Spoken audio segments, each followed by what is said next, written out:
Chapter 218. 7 Senior Totem Warriors, who were almost the most powerful people in the Yanjiao tribe, attacked with all their strength. However, after a short fight, all of them collapsed. It was completely one-sided. What Xiao Xian was worried about happened. This was indeed the bat leader from before. However, compared to the time when it had transformed and broken out of its shell, it had become much stronger. If it had just transformed, Ao and the other 6 people would have been able to fight it. However, it was different now. No one had expected that such a ferocious beast could grow so fast. Was it just a ferocious beast? No, it was more than that. Before they came, Ao, Guihe, and the others thought that it was just a slightly more powerful beast. They did not expect that this beast had already started to move towards the king level. Moreover, it had taken quite a big step. Even if there were 10 or 100 senior totem warriors like Ao, they would not dare to confront the king beast. Speaking of the king beast, the people in the tribe would even hold a kind of awe. For Xiao Xian, who had seen the king-level beast at a close distance, he clearly knew what kind of level it was. There was no way to resist it. Now, the bat leader had taken a big step toward the king beast, much faster than Xiao Xian had expected. If it were not related to the fire crystals, even Ao would choose to stay away from such a ferocious beast instead of confronting it head-on. However, the fire crystals were related to their return to the old land. They could not give it up easily. Ao was blocked, and the spearhead had been broken by the wing claw. After Ao, 2 more warriors were directly slapped to the ground before they could get close, and their heads hit the ground heavily. Fortunately, there was a layer of soft mud at the bottom of the pit. Otherwise, they would have hit the hard rock directly. Even so, they were still injured. Blood flowed down from the wounds on their heads. Coupled with the sound wave attack that they could not hear, they suddenly felt as if their brains were about to explode. It was as if the entire world had become chaotic and was spinning. Blood flowed into their eyes, blurring their vision. Before Dai, who had just struggled out of the pit wall, the black wings flapped over like lightning, fanning Dai into the pit wall again. This time, Dai was embedded deeper. Ta and Wei's situation wasn't good either. Every time they thought they were one step away from success, they would be beaten back.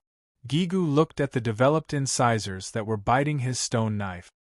He looked up and met the pair of colorless but murderous eyes. At such a distance, even if he immediately released the handle of the stone knife, Gigu had no confidence in successfully avoiding this big guy whose strength completely suppressed them. Since he couldn't avoid it, he could only brace himself and face it. His hand that was holding the handle of the knife exerted force, and he jumped up with the help of the force.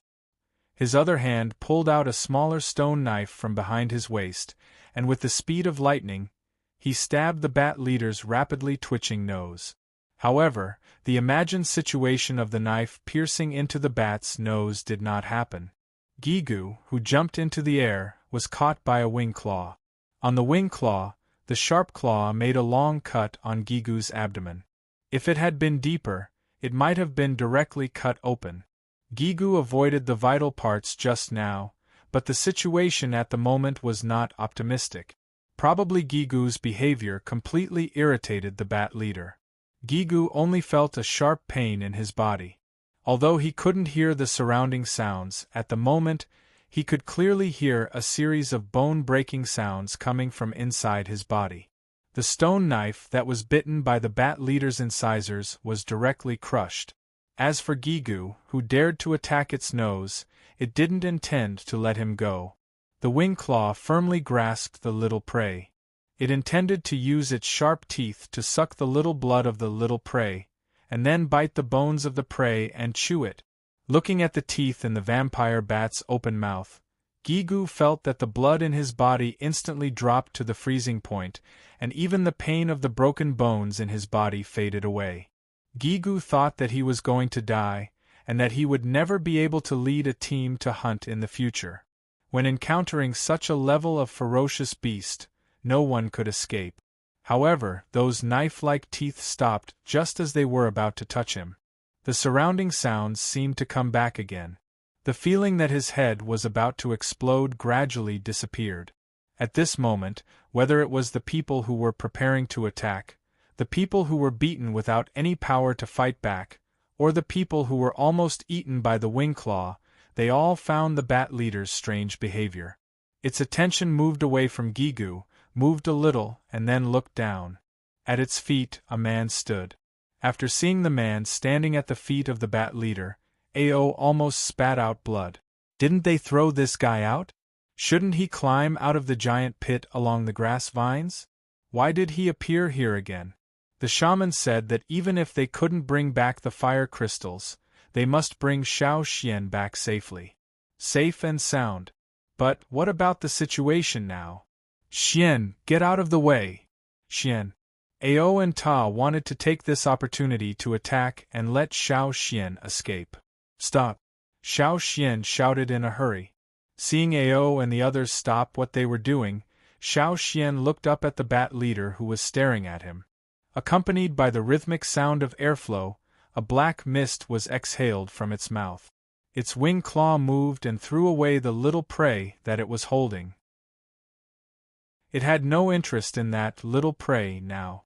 If Ao and others could see the invisible energy, they would find that a trace of red energy was released from the fire crystal in Xiao Xian's hand.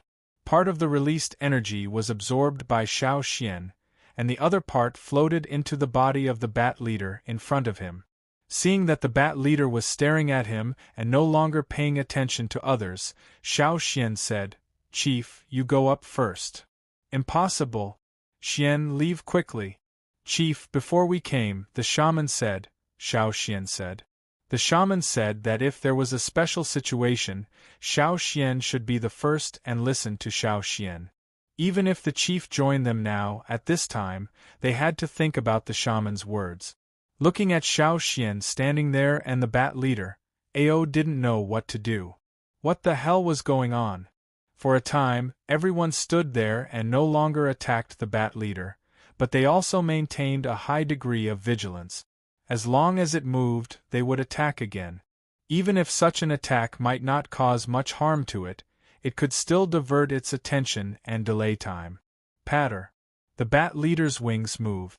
Ao and the others immediately tensed up and looked over there, only to find that the bat leader just retracted its wings, folded them, and continued to stand there.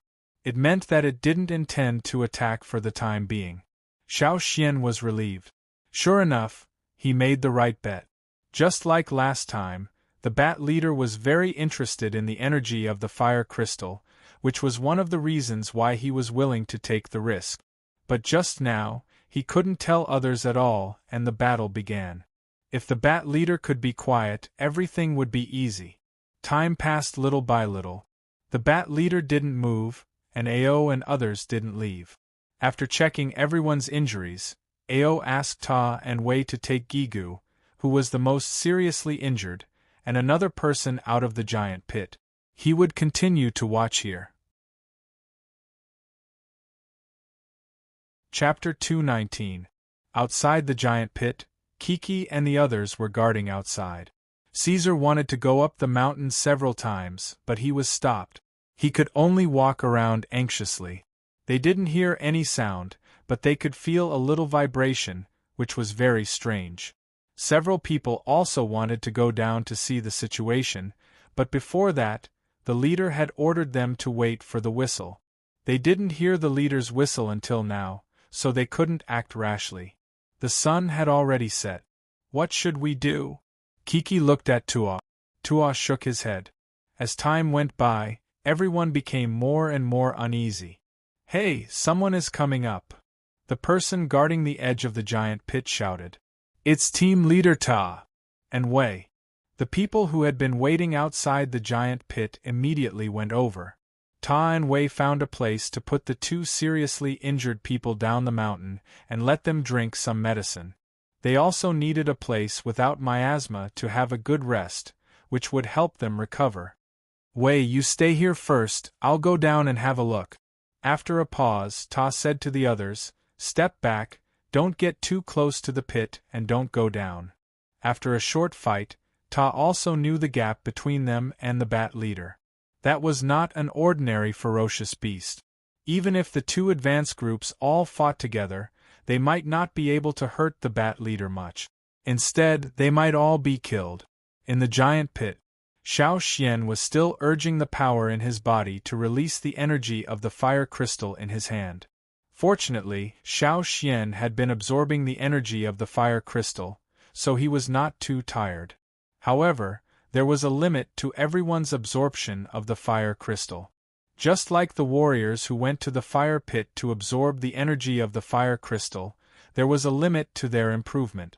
It was impossible for a newly awakened junior totem warrior to reach the senior level.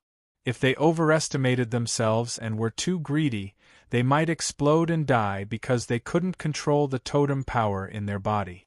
Therefore, after feeling the limit, Xiao Xian stopped absorbing. It would not be too late to absorb when he was tired.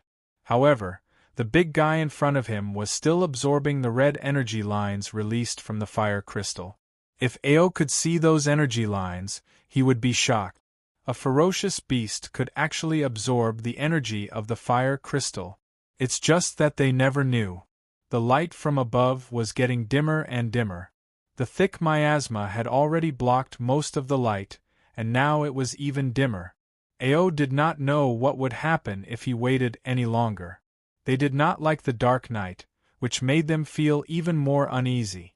Looking at the man and the bat who were still standing there, Ao cautiously moved towards Xiao Xian. When Ao was only 2 steps away from Xiao Xian, the bat leader suddenly looked at Ao. One of its wings moved, but it did not open. It was more like a warning. A drop of cold sweat slid down from Ao's forehead. He even breathed carefully. He could feel the warm black mist coming out of the bat's mouth and nostrils. Xiao Xian gestured to Ao with his other hand, which was facing away from the bat, to tell Ao not to worry and not to come closer. Looking at the bat leader's wingclaw, Ao decided to retreat first. Otherwise, if he angered the bat leader, Xiao Xian, him, and the other people around would not be able to escape. When he was about to retreat, Ao could not help but glance at Xiao Xian's arm, which was reaching out to the bat leader. He wanted to see what Xiao Xian was holding in his hand. The light was very dim.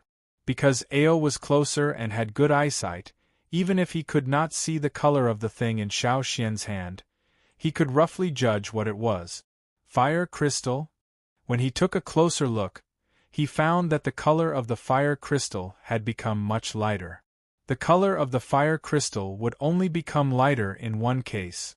Ao had seen the fire crystal become lighter in the fire pit many times.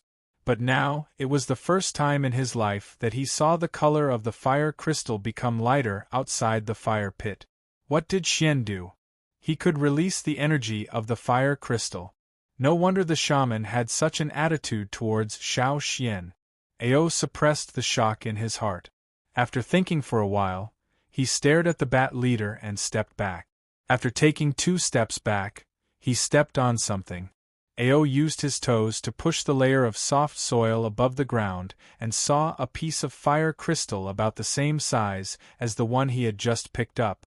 The previous one, because of the sudden appearance of the bat leader, had fallen and he did not know where it had fallen. He did not expect to pick up another one now. Ao used his toes to pick up the fire crystal, and the crystal on the ground was lifted up.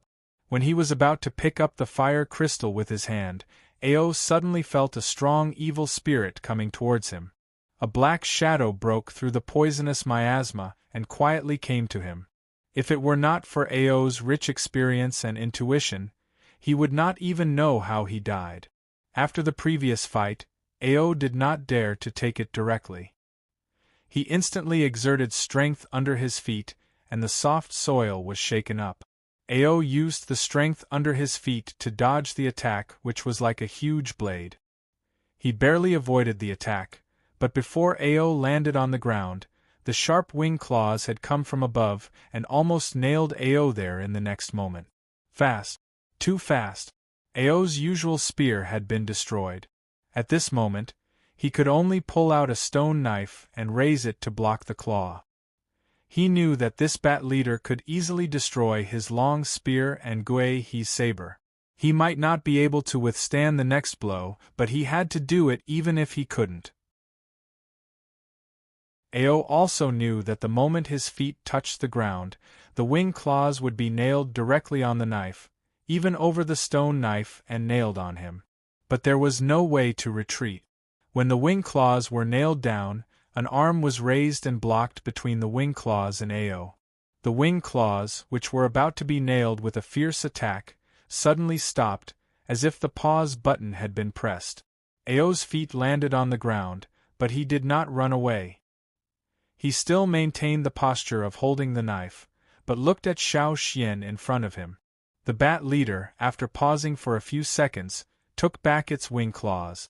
As for the piece of fire crystal that Ao had just found, it was swept away by the bat leader's wing before he grabbed it. He did not know where it went. In fact, Xiao Xian was not confident that he could stop the bat leader, who suddenly went crazy. But he could not watch it go mad at Ao, so he could only try. It was really useful. The bat leader really cared about the fire crystal very much. There were many fire crystals here, but those dug out showed no sign of being absorbed. There was only one reason for this situation. It could not absorb the energy in the fire crystal. It could perceive where the fire crystal was. The sinkhole was also its masterpiece. That was to say, the fire crystals on the ground were probably dug out by the bat leader. It dug out some fire crystals, but it could not get the energy of the fire crystals. Xiao Xian speculated that it should swallow the fire crystals like eating prey. However, fire crystals were fire crystals after all. Even such a ferocious beast that was moving towards becoming a king beast could not digest them. It would poop out the same way it ate it.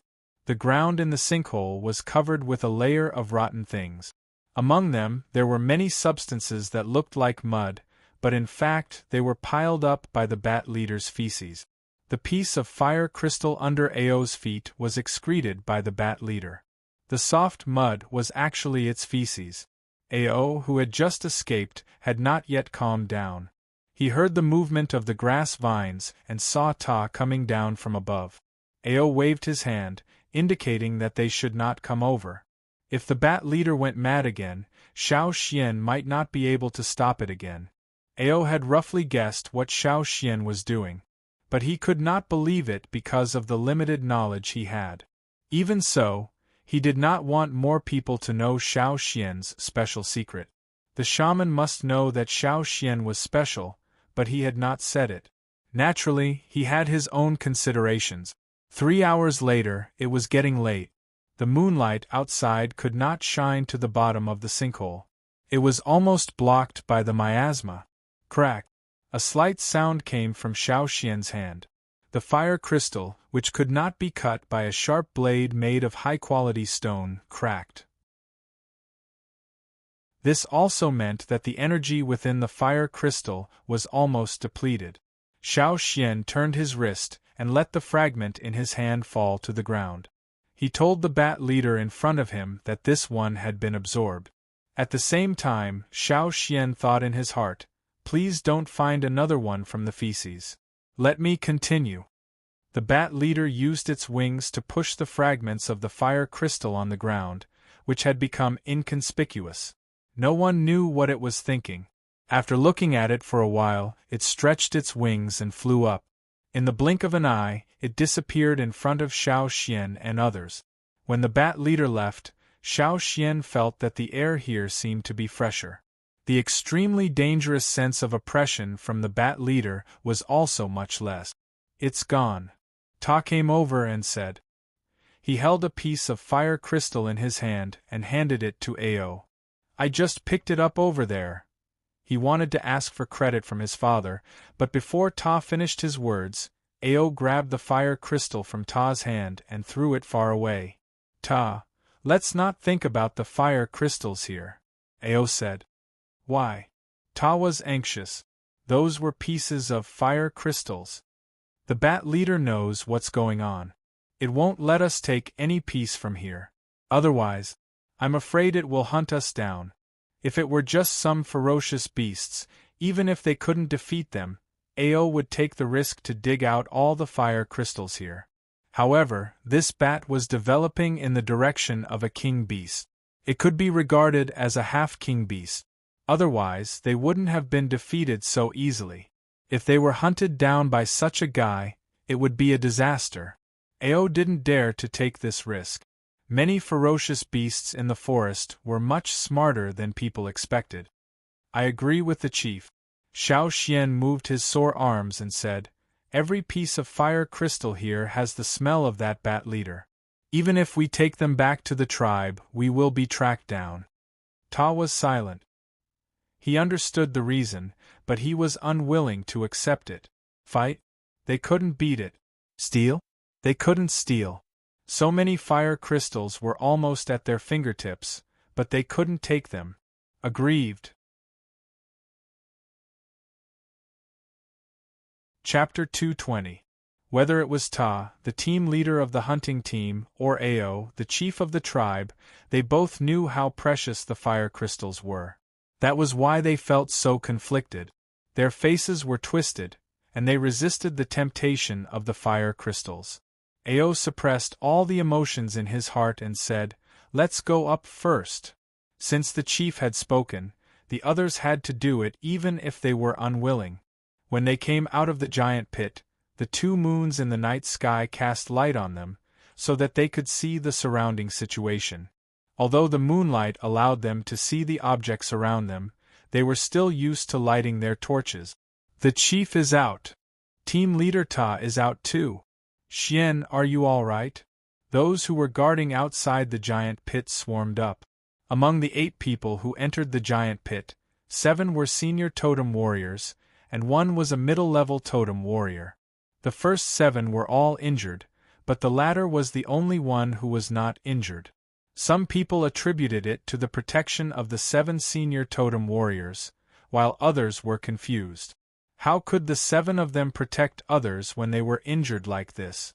Even if they were confused, they did not dare to ask when they saw the chief and team leaders' faces. "It seems that things are not going well," Kiki whispered to Tua. 8 people went down, 7 were injured, and none of them brought out a piece of fire crystal. Everyone knew that things were not going well. There were many people who came this time, and they gathered around the giant pit.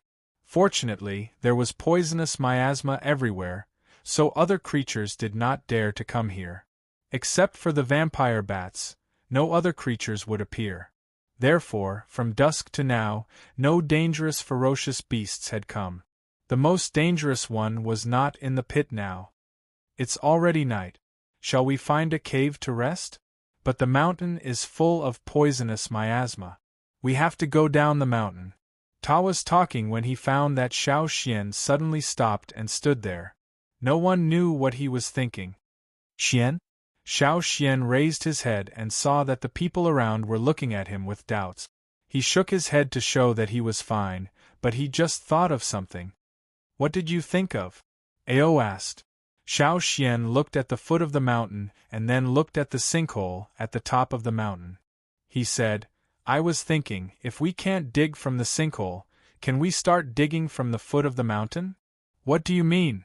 Tower was confused at first, but then his eyes lit up. "Dig a hole." Just like the wild beasts in the forest who were good at digging holes, they could dig a long way from one place.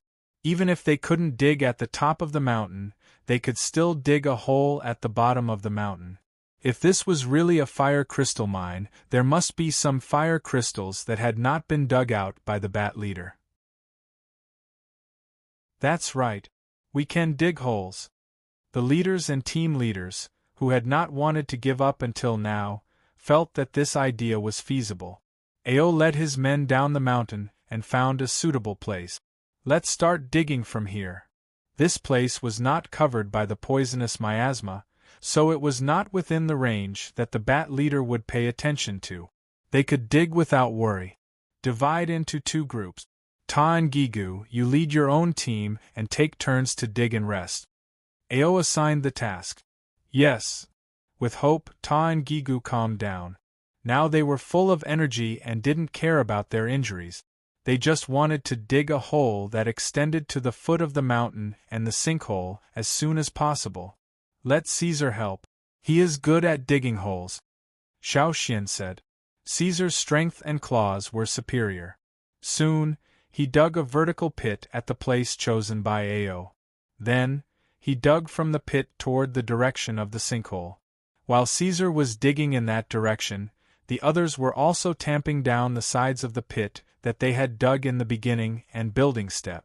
The stone and soil that Caesar dug out also needed to be transported out. Xian, you take a rest first. They are enough here, Ao said to Xiao Xian. Although Xiao Xian was the only one among the 8 people who didn't seem to have any trauma, Ao felt that Xiao Xian might consume more energy than them. It also took a lot of physical strength to draw out the energy in the fire crystal. Looking at the progress of Caesar, Xiao Xian didn't refuse. Well, I will take a nap. Call me if you need me. Well, don't worry. Go to sleep. The bat leader should be looking for food. It won't come back for a while. We are not in its territory now, so it should be okay, Ao said. Xiao Xian really felt sleepy. He went to the side, leaned against the wall of the pit, and closed his eyes. He planned to rest for a while, but when he opened his eyes again, the sky was already bright. He didn't know if it was because he had consumed too much energy yesterday. This night, Xiao Xian slept very soundly. All the movements around him seemed to be isolated. This sleep also made all the fatigue and muscle pain disappear. He felt very comfortable all over. Yang Guang's light shone into his pupils through the slits of his eyes. Xiao Xian couldn't help but squint. He planned to rest for a while and then open his eyes again. But the next moment, he felt that something was wrong. It was strangely quiet around him. There was no sound of digging, no discussion, no sound of walking. Crackle! The sound of the firewood burning in the bonfire was very clear in the forest this morning. The surrounding area was filled with the smell of burnt meat. But it was not that there was no one here. Everyone was here, including Caesar and Cha-Cha. No one was missing. Xiao Xian could feel it. But none of them made a sound. But from their breathing, he could hear that their hearts were not calm. They were even extremely nervous. The frequency of their breathing seemed to be deliberate. It was not casual, and they didn't dare to be casual. It was as if they were facing a great enemy. As if they were facing a great enemy. Xiao Xian didn't care whether it was dazzling or not. He opened his eyes.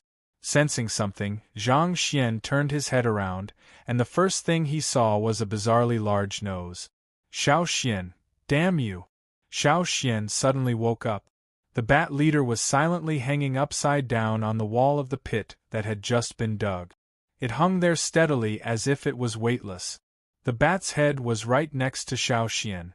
Around them, Cha-Cha, who was standing on the edge of the pit, felt the hair on his neck stand up. Caesar wasn't much better. He bared his teeth and his whole body was tense. He looked like he was going to pounce over in the next moment. The people who were digging the hole, barbecuing the meat, and drinking water all stopped what they were doing. The people who were barbecuing the meat had already thrown away the meat skewers on the wooden stick. They didn't even care that the meat was burnt. The people who were drinking water had already thrown the kettle aside, letting the clear water flow out of the kettle. Everyone was holding stone picks, knives, axes, and so on in their hands, nervously looking at the creature that had appeared here without any warning. The reason why they hadn't taken any action was that their leader, Ao, had signaled them not to act rashly. Only God knew how Ao's heart had trembled when he found that the bat leader had appeared here. He just drank some water. When he turned his head, he found that the bat leader had appeared there silently. He was so scared that he threw away the kettle. Ta Gigu Dai Wei. Every one of them who had been beaten by the bat leader didn't react better than Ao when they saw this scene. Their hair almost stood up together with the hair on their back. At this moment, everyone's expression was almost frozen. The slightly twitching muscles on their faces and the sweat coming out from their foreheads and arms all showed their nervousness. The situation was so tense that it was on the verge of breaking out. Chapter 221. Xiao Xian stared at the bat leader hanging upside down next to him. After a few seconds of silence, he stood up. With Xiao Xian's movement, the stagnant atmosphere became more tense. The surrounding air seemed to be frozen, making it difficult to breathe. Everyone was worried that the bat leader hanging upside down there would suddenly launch an attack. It was not the ferocious beasts that they had hunted before. On the contrary, in front of it, everyone was prey. After Xiao Xian stood up, the bat leader's head also twisted a little with Xiao Xian's movement. It seemed that it did not notice the tense atmosphere around and was very calm. Suddenly seeing this guy, Xiao Xian was a little surprised. But now thinking about it, he was not too surprised. He was just startled when he just woke up. Anyone who opened their eyes and saw this scene would be frightened. It also wanted the fire crystals. However, the one that Xiao Xian always carried with him was gone. Now there was no one in his pocket. If the bat leader went crazy here, Xiao Xian could not stop it. Just as he was thinking about it, the bat leader moved. It flapped its wings and flew into the air from the upside-down position. The airflow caused by the flapping of its wings made the fire in the bonfire jump. Everyone's tense nerves were pulled tighter again, as if they would collapse in the next moment. However, the people nervously preparing for the battle, as well as Cha-Cha standing beside the pit and Caesar in an attacking posture, did not make the bat leader do anything. It did not even look at the people around it. With a flap of its wings, a black shadow flashed, like a sudden lightning, flashing and disappearing. At the same time, Xiao Xian, who had been standing there, also disappeared. Cha-Cha shouted and chased after it, followed by Caesar. "You wait here. I'll go and have a look." Leaving these words, Leader Ao also went to the giant pit. In yesterday's battle, among the 7 senior totem warriors who fell into the pit, Ao's injury was the lightest. Gigu and Dai's injuries were not good for them to fight again. It was futile to go there, and it would only increase the casualties. After all, they were not at the same level, and the strength gap was too big. When Ao rushed to the giant pit, Xiao Xian had been taken to the giant pit again. Although the bat leader had controlled its strength, its 2 hind claws still pierced Xiao Xian's animal skin coat. However, because he was wearing the insect's skin caught in the ice field near the Eagle Mountain, his shoulder was not scratched, but it was not much better. Even if his bones were not broken and his skin did not bleed, he still felt a burning pain. To him, flying to the bottom of the pit, the bat's claws loosened, and Xiao Xian fell forward due to inertia. If he had not reacted fast enough and stabilized himself, he would have fallen on the ground covered with humus and bat feces.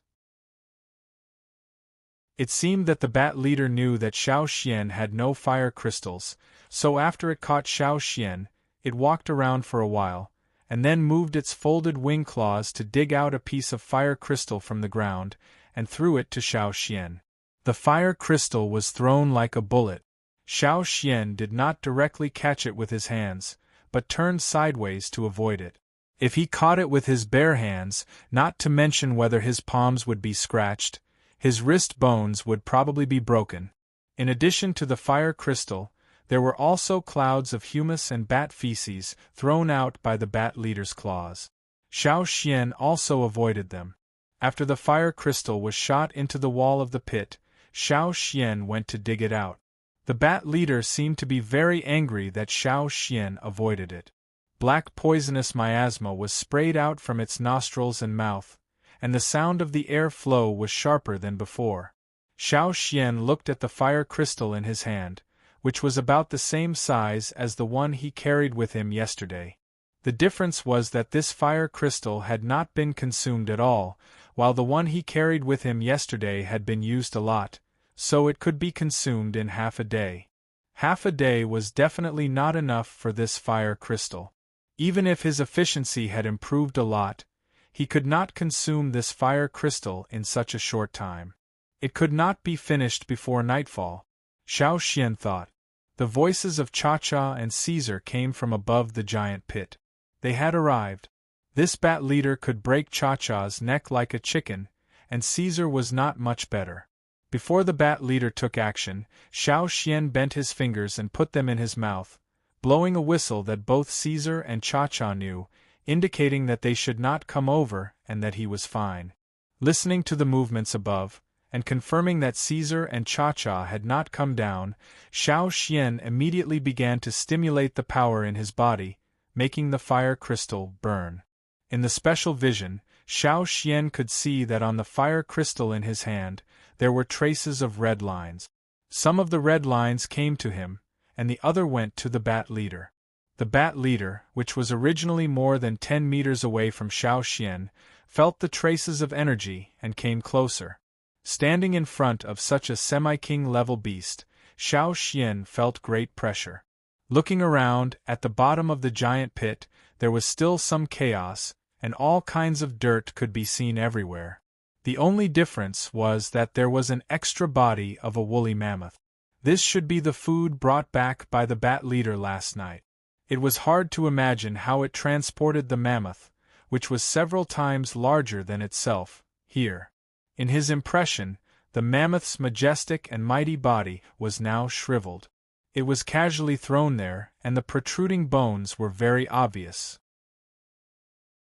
In comparison, the two large tusks that curved forward in a spiral shape were more attractive. However, the bat leader was not interested in these tusks, bones and so on. All the corpses were just dried up, and the bones and teeth were still there. When Ao arrived at the giant pit, Cha-Cha and Caesar were wandering around the giant pit, and did not go down. He slid to the bottom of the giant pit along the place where he put down the grass vines yesterday, and saw the same situation as yesterday. Knowing that Xiao Xian was not hurt, Ao Xian was relieved. He felt a little helpless. After such a scare early in the morning, he still hadn't recovered from the shock. Xiao Xian also saw Ao at the bottom of the pit, and made a gesture, indicating that he was fine. Since Xiao Xian could perceive Ao's movement, the bat leader could naturally. However, it did not care at all and did not take Ao seriously. At the moment, it was just concentrating on absorbing the energy from the fire crystal. But if Ao took away a piece of fire crystal here, it would not be so calm, and would kill directly. Ao would not take the fire crystal. After making sure that Xiao Xian was okay, he stayed aside and watched, in case of any accident. After a while, Ta also came down, because he saw that Caesar, Cha-Cha and Ao did not go back, so he came to inquire. "You go back first, let the others continue, and I will keep an eye here." Ao lowered his voice and said to Ta. He looked at Xiao Xian, then at his own father. Ta nodded and passed Ao a spear. "You be careful too." As Xiao Xian expected, from morning until night, the fire crystal in his hand cracked with a "ka" sound. Seeing the cracked fire crystal, the bat leader did not stay here any longer. It flapped its wings and flew out of the giant pit to look for food. Xiao Xian breathed a long sigh of relief, and quickly left the giant pit with Ao, who was guarding beside him. Xiao Xian was fine, because he had the fire crystal to replenish his physical strength, but Ao could not. Even if he brought the herbs, he was a little dispirited because of the poisonous miasma in the giant pit. He felt better after leaving the giant pit. Xiao Xian did not eat anything since morning, so he was mentally tired and his stomach was empty, which made Xiao Xian look no better than Ao. Back to the place where the hole was dug, Xiao Xian ate several pieces of meat, and then fell asleep tiredly. The next day, as usual. But this time, before Xiao Xian woke up, the bat leader directly grabbed Xiao Xian and took him away. Just like the day before, Ao went over to guard. On the other side, Ta and Gigu led people to hurry up with the work. They thought that they should dig the hole as soon as possible and leave after digging out the fire crystals. On the third day, before the bat leader took Xiao Xian away, someone was too nervous and triggered the traps set around the hole. The traps were originally set to guard against the ferocious beasts that came out to look for food at night, but now it became a thunder drum that shocked everyone. The stone arrowhead was shot in the direction of the bat leader. With a clang, it hit the bat leader's wings, as if it hit hard metal. The stone arrowhead fell to the ground, but the bat's wings were not hurt at all. However, the situation was getting more and more tense.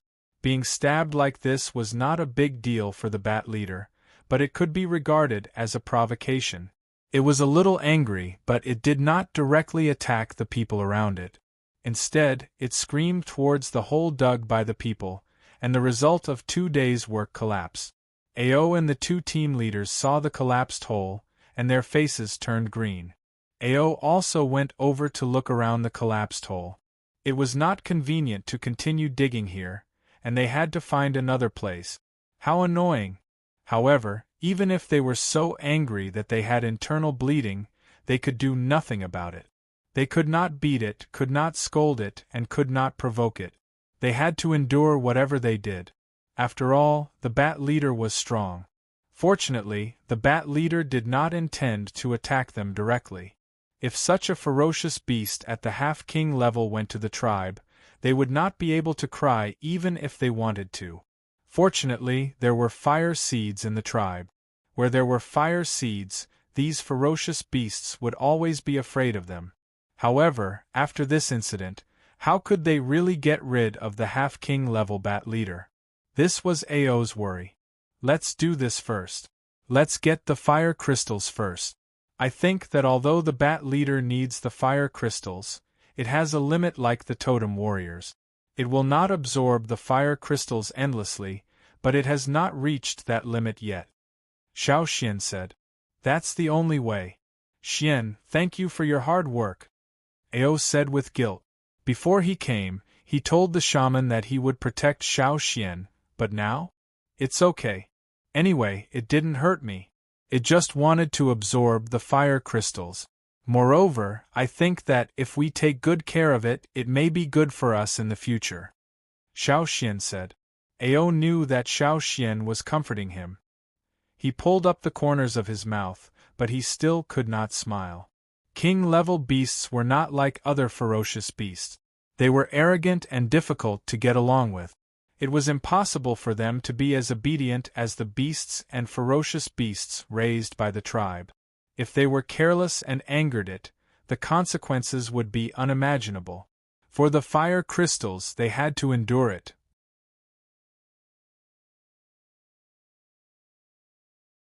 Chapter 222. Because of the bat leader's attack, the hole they had dug was ruined and they had to start from scratch. While they were digging the hole again, Ao sent someone back to the tribe and told the shaman about what had happened here.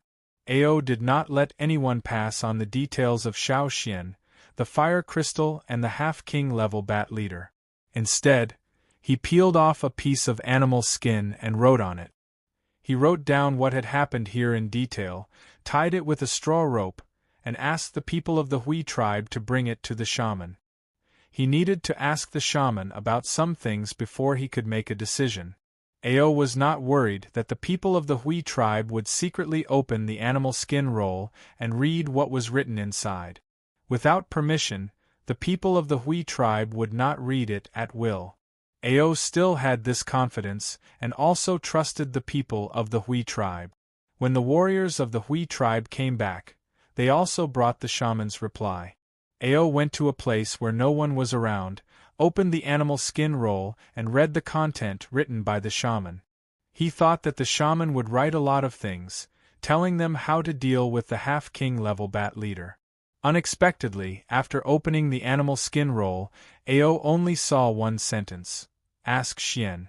If he did not know that the shaman had chosen Gui Zhe to take over, Ao would have thought that the successor chosen by the shaman was Xiao Xian. Could it be that the shaman wanted Xian to be the next chief? Ao could not help thinking. No, it should not be. With Ao's understanding of the shaman, he knew that if the shaman wanted to cultivate Xiao Xian to be the chief, it would not be like this. Ao shook his head. Since he could not guess the purpose of the shaman, Ao did not think more. At this time, it was better to focus on the things at hand. Days passed, and the hole they dug again had reached the foot of the mountain. It would take them 2 or 3 more days to reach the bottom of the giant pit. At that time, they would know whether there were fire crystals under the giant pit, as Xiao Xian said. During this time, everyone was less afraid of the bat leader because it had not appeared here for several days. Xiao Xian would take the initiative to go to the sinkhole early in the morning and did not need it to come again. 10 days later, Xiao Xian consumed the fire crystals faster and faster. Using his special vision, he could see that the red energy lines coming out of the fire crystals were much denser than before. This also meant that the energy of the fire crystals was coming out faster. Sometimes, Xiao Xian was able to return to the foot of the mountain before sunset and meet up with the others. Caesar was also called over by Xiao Xian to help the others dig the hole. During this time in the sinkhole, Xiao Xian slowly figured out the bottom line of this bat leader. As long as he didn't take away the fire crystals from the crater, it wouldn't get angry. During the time when Xiao Xian was consuming the fire crystals, he also cut off the 2 big tusks of the woolly mammoth and the giant horns of several giant deer, but it ignored him. This day, when the fire crystals were consumed, the bat leader didn't fly away to look for food. Before Xiao Xian left, it flapped its wings and drove Xiao Xian out of the giant pit. Before leaving the giant pit, Xiao Xian saw that more dense black fog was coming out of its mouth and nostrils.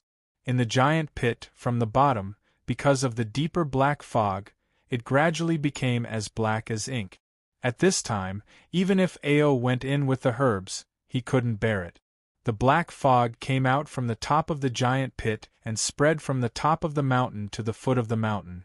Even some of the poisonous grasses and herbs with high poison resistance living on the mountain died. This mountain is completely impossible to enter. Ao looked at the black spreading mountain and said, "Fortunately, we dug a hole from here."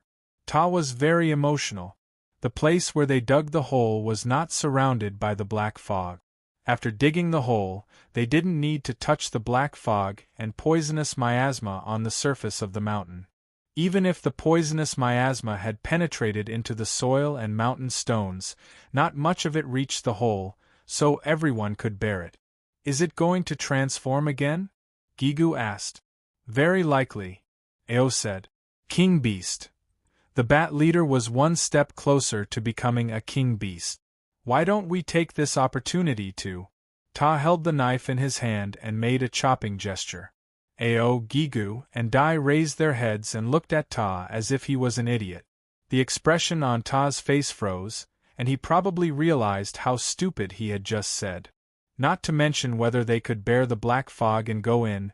When the leaders of the 5 hunting groups met the bat leader in the bat cave, it hadn't transformed yet, but it could move freely with its shell. Mai and the others couldn't find its trace at all, which showed the gap in strength. Now, the bat leader had been promoted to a higher level, not to mention it. Even if it was not a king beast, it had taken a big step toward becoming one. Slaughter? How difficult it was. If they were not careful, they would be slaughtered. Thinking about it made their necks cold. They were about to return to the old land. Ao didn't want to take this risk, and he didn't dare to take it. The shaman said that they would face more people and more powerful warriors in the future, not ferocious beasts, let alone king beasts. But if we can't kill it, when it wakes up, it will be more powerful. Will it chase us to the tribe? Dai was worried. With the fire seed, it should not. Ao said. Their trust in the fire seed was stronger than anything else. If there were ferocious beasts attacking them, and the people in the tribe couldn't resist, the shaman could drive them away with the help of the fire seed. Dai was still worried.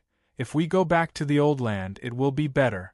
But if we don't go back, it will come out to hunt. Won't it pose a threat to the hunting group and slaughter the warriors? No. Xiao Xian said, as long as we don't provoke it, it won't slaughter the hunting warriors. Why?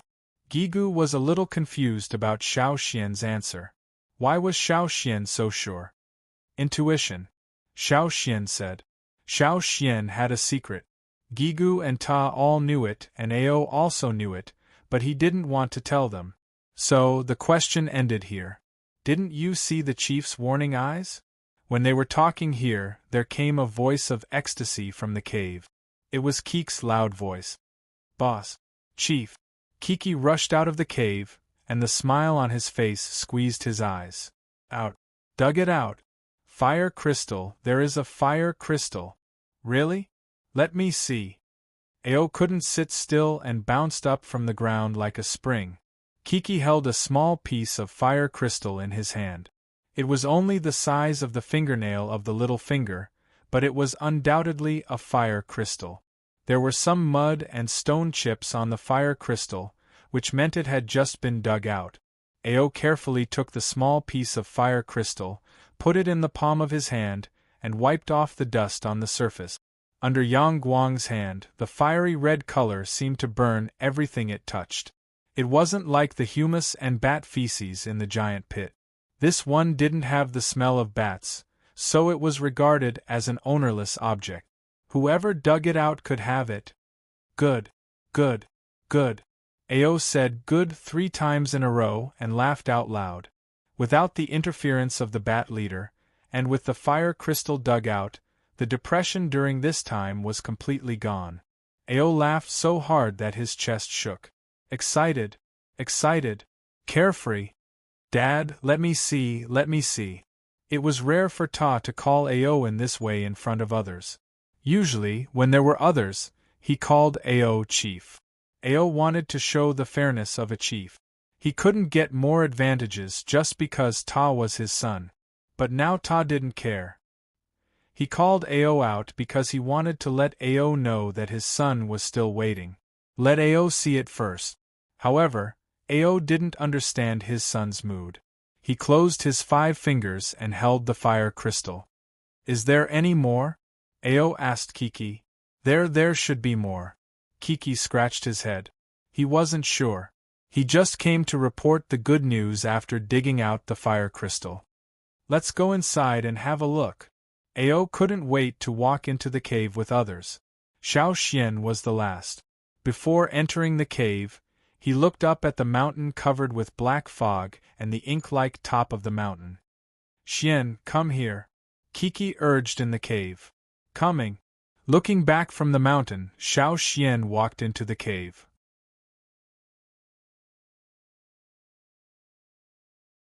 Chapter 223.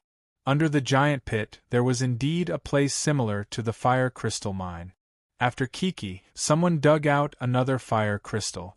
The morale, which had been low for more than 10 days, was suddenly lifted. What was the purpose of coming here?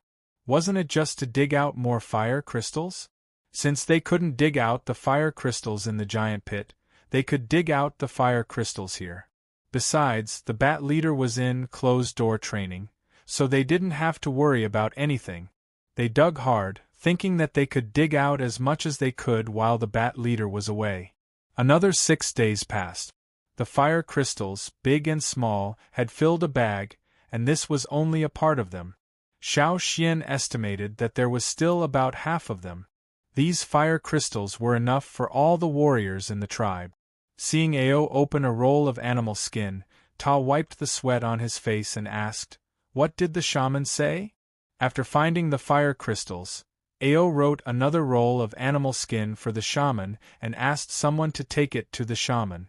The joy of finding the fire crystals faded a little from Ao's face, and he looked a little serious. No one is allowed to disclose the fire crystals.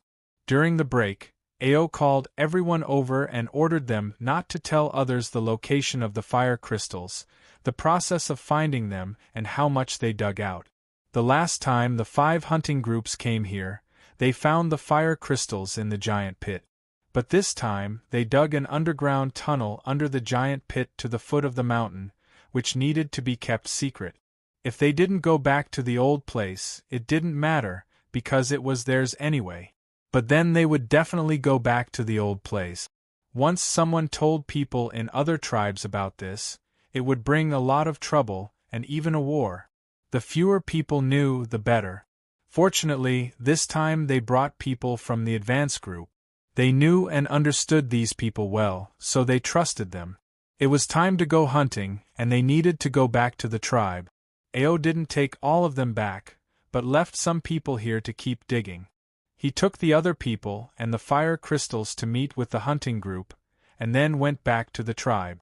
Xiao Xian wanted to stay, in case the bat leader suddenly came out, but Ao refused. The shaman asked you to go back. Xiao Xian didn't insist.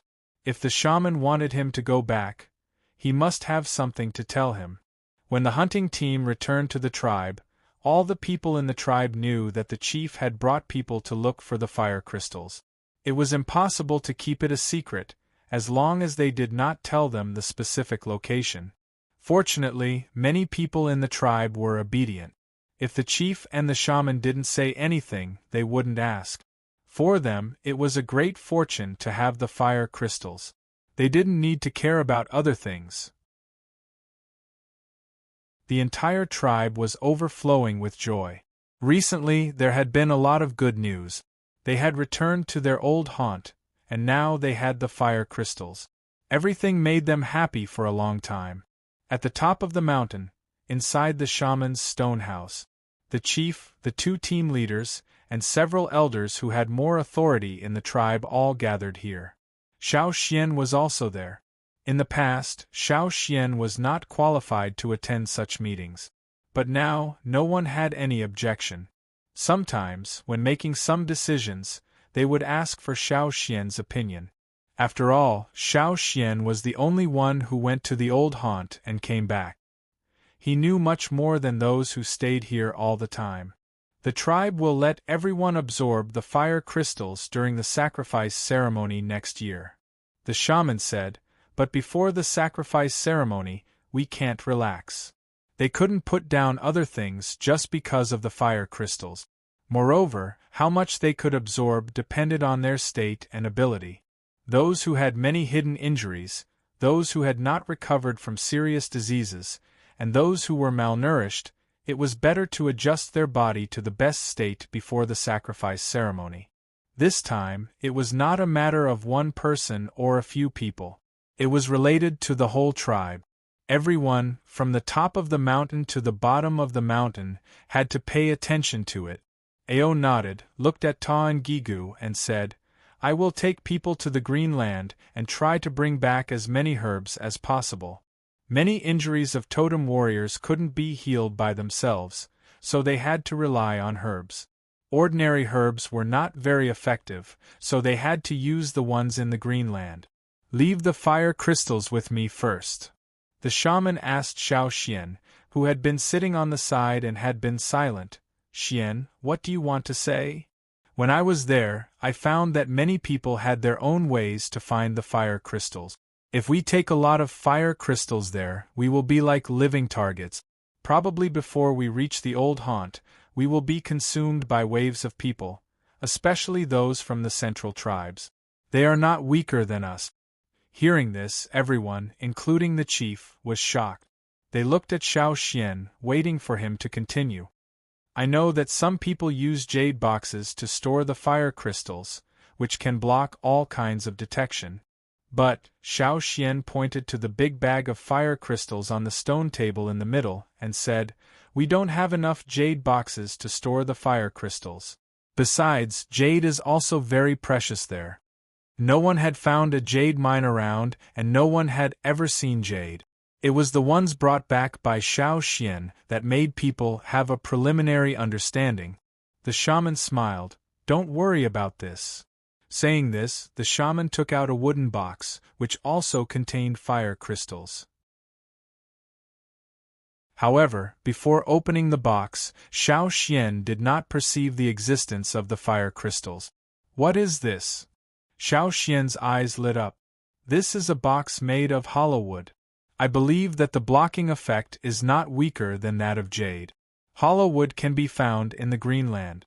After cutting it and drying it, we can also bring it back to make boxes. The shaman said, that's good. Gigu patted his thigh. I'll take people there to cut more and bring them back. We can make more hollow wood boxes and bring all the fire crystals back to the old land. No, I don't plan to take all the fire crystals. The shaman's words stunned the excited people. Why? They were puzzled. The shaman smiled faintly. If one day we go back to the old land and encounter a bigger accident, we will come back here. This is our escape route. Leaving some fire crystals is also a safeguard.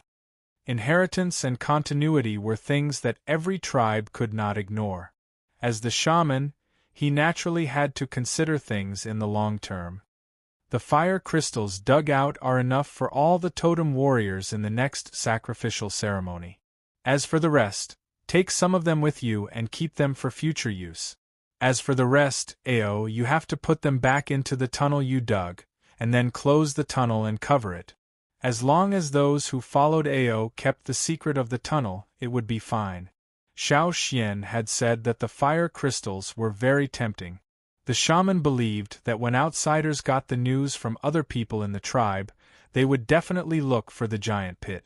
What was in the giant pit? The half-king level bat leader? If someone really looks for it, then let them die. The shaman's usually calm gaze became sharp, causing everyone present to feel a chill run down their spines. They couldn't help but tremble. King beasts were not common. Xiao Xian only knew that there was a king stoneworm in the mountain where Mai's hunting group's second stronghold was, and he had felt that kind of pressure from a very dangerous distance. King beasts were not easy to deal with. Xiao Xian was just an exception. He believed that the king beasts could deal with the outsiders in the future. Even if the half-king level bat leader was not really at the king level, it was enough to deal with them. The shaman's words made the people present silent for a long time, and then they sighed deeply. We do need to think more about it. I have no objection to this. Let's do as you say. Don't let others know about this. The shaman didn't let them leave until they finished discussing the fire crystals in the stone house. Xian, you stay, the shaman said. When the others left, the shaman said to Xiao Xian, remember to prepare for the sacrificial dance at the beginning of next year. Xiao Xian's face twitched and he said, yes. Although the dance was a little weird, he would get used to it. For this dance, he had to hunt some good prey and make new clothes. At that time, it would be inappropriate to wear the old clothes at the sacrificial ceremony. He would be laughed at, and his strength would be regarded as stagnant.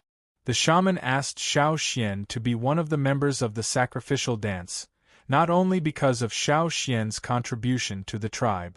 In the year when Xiao Xian was away, fewer people awakened their totem power at the sacrificial ceremony. In addition, the shaman tried to engrave 2 beasts, but they both failed. The warriors who raised the beasts thought it was their own problem. They didn't raise the beasts well, so the engraving failed.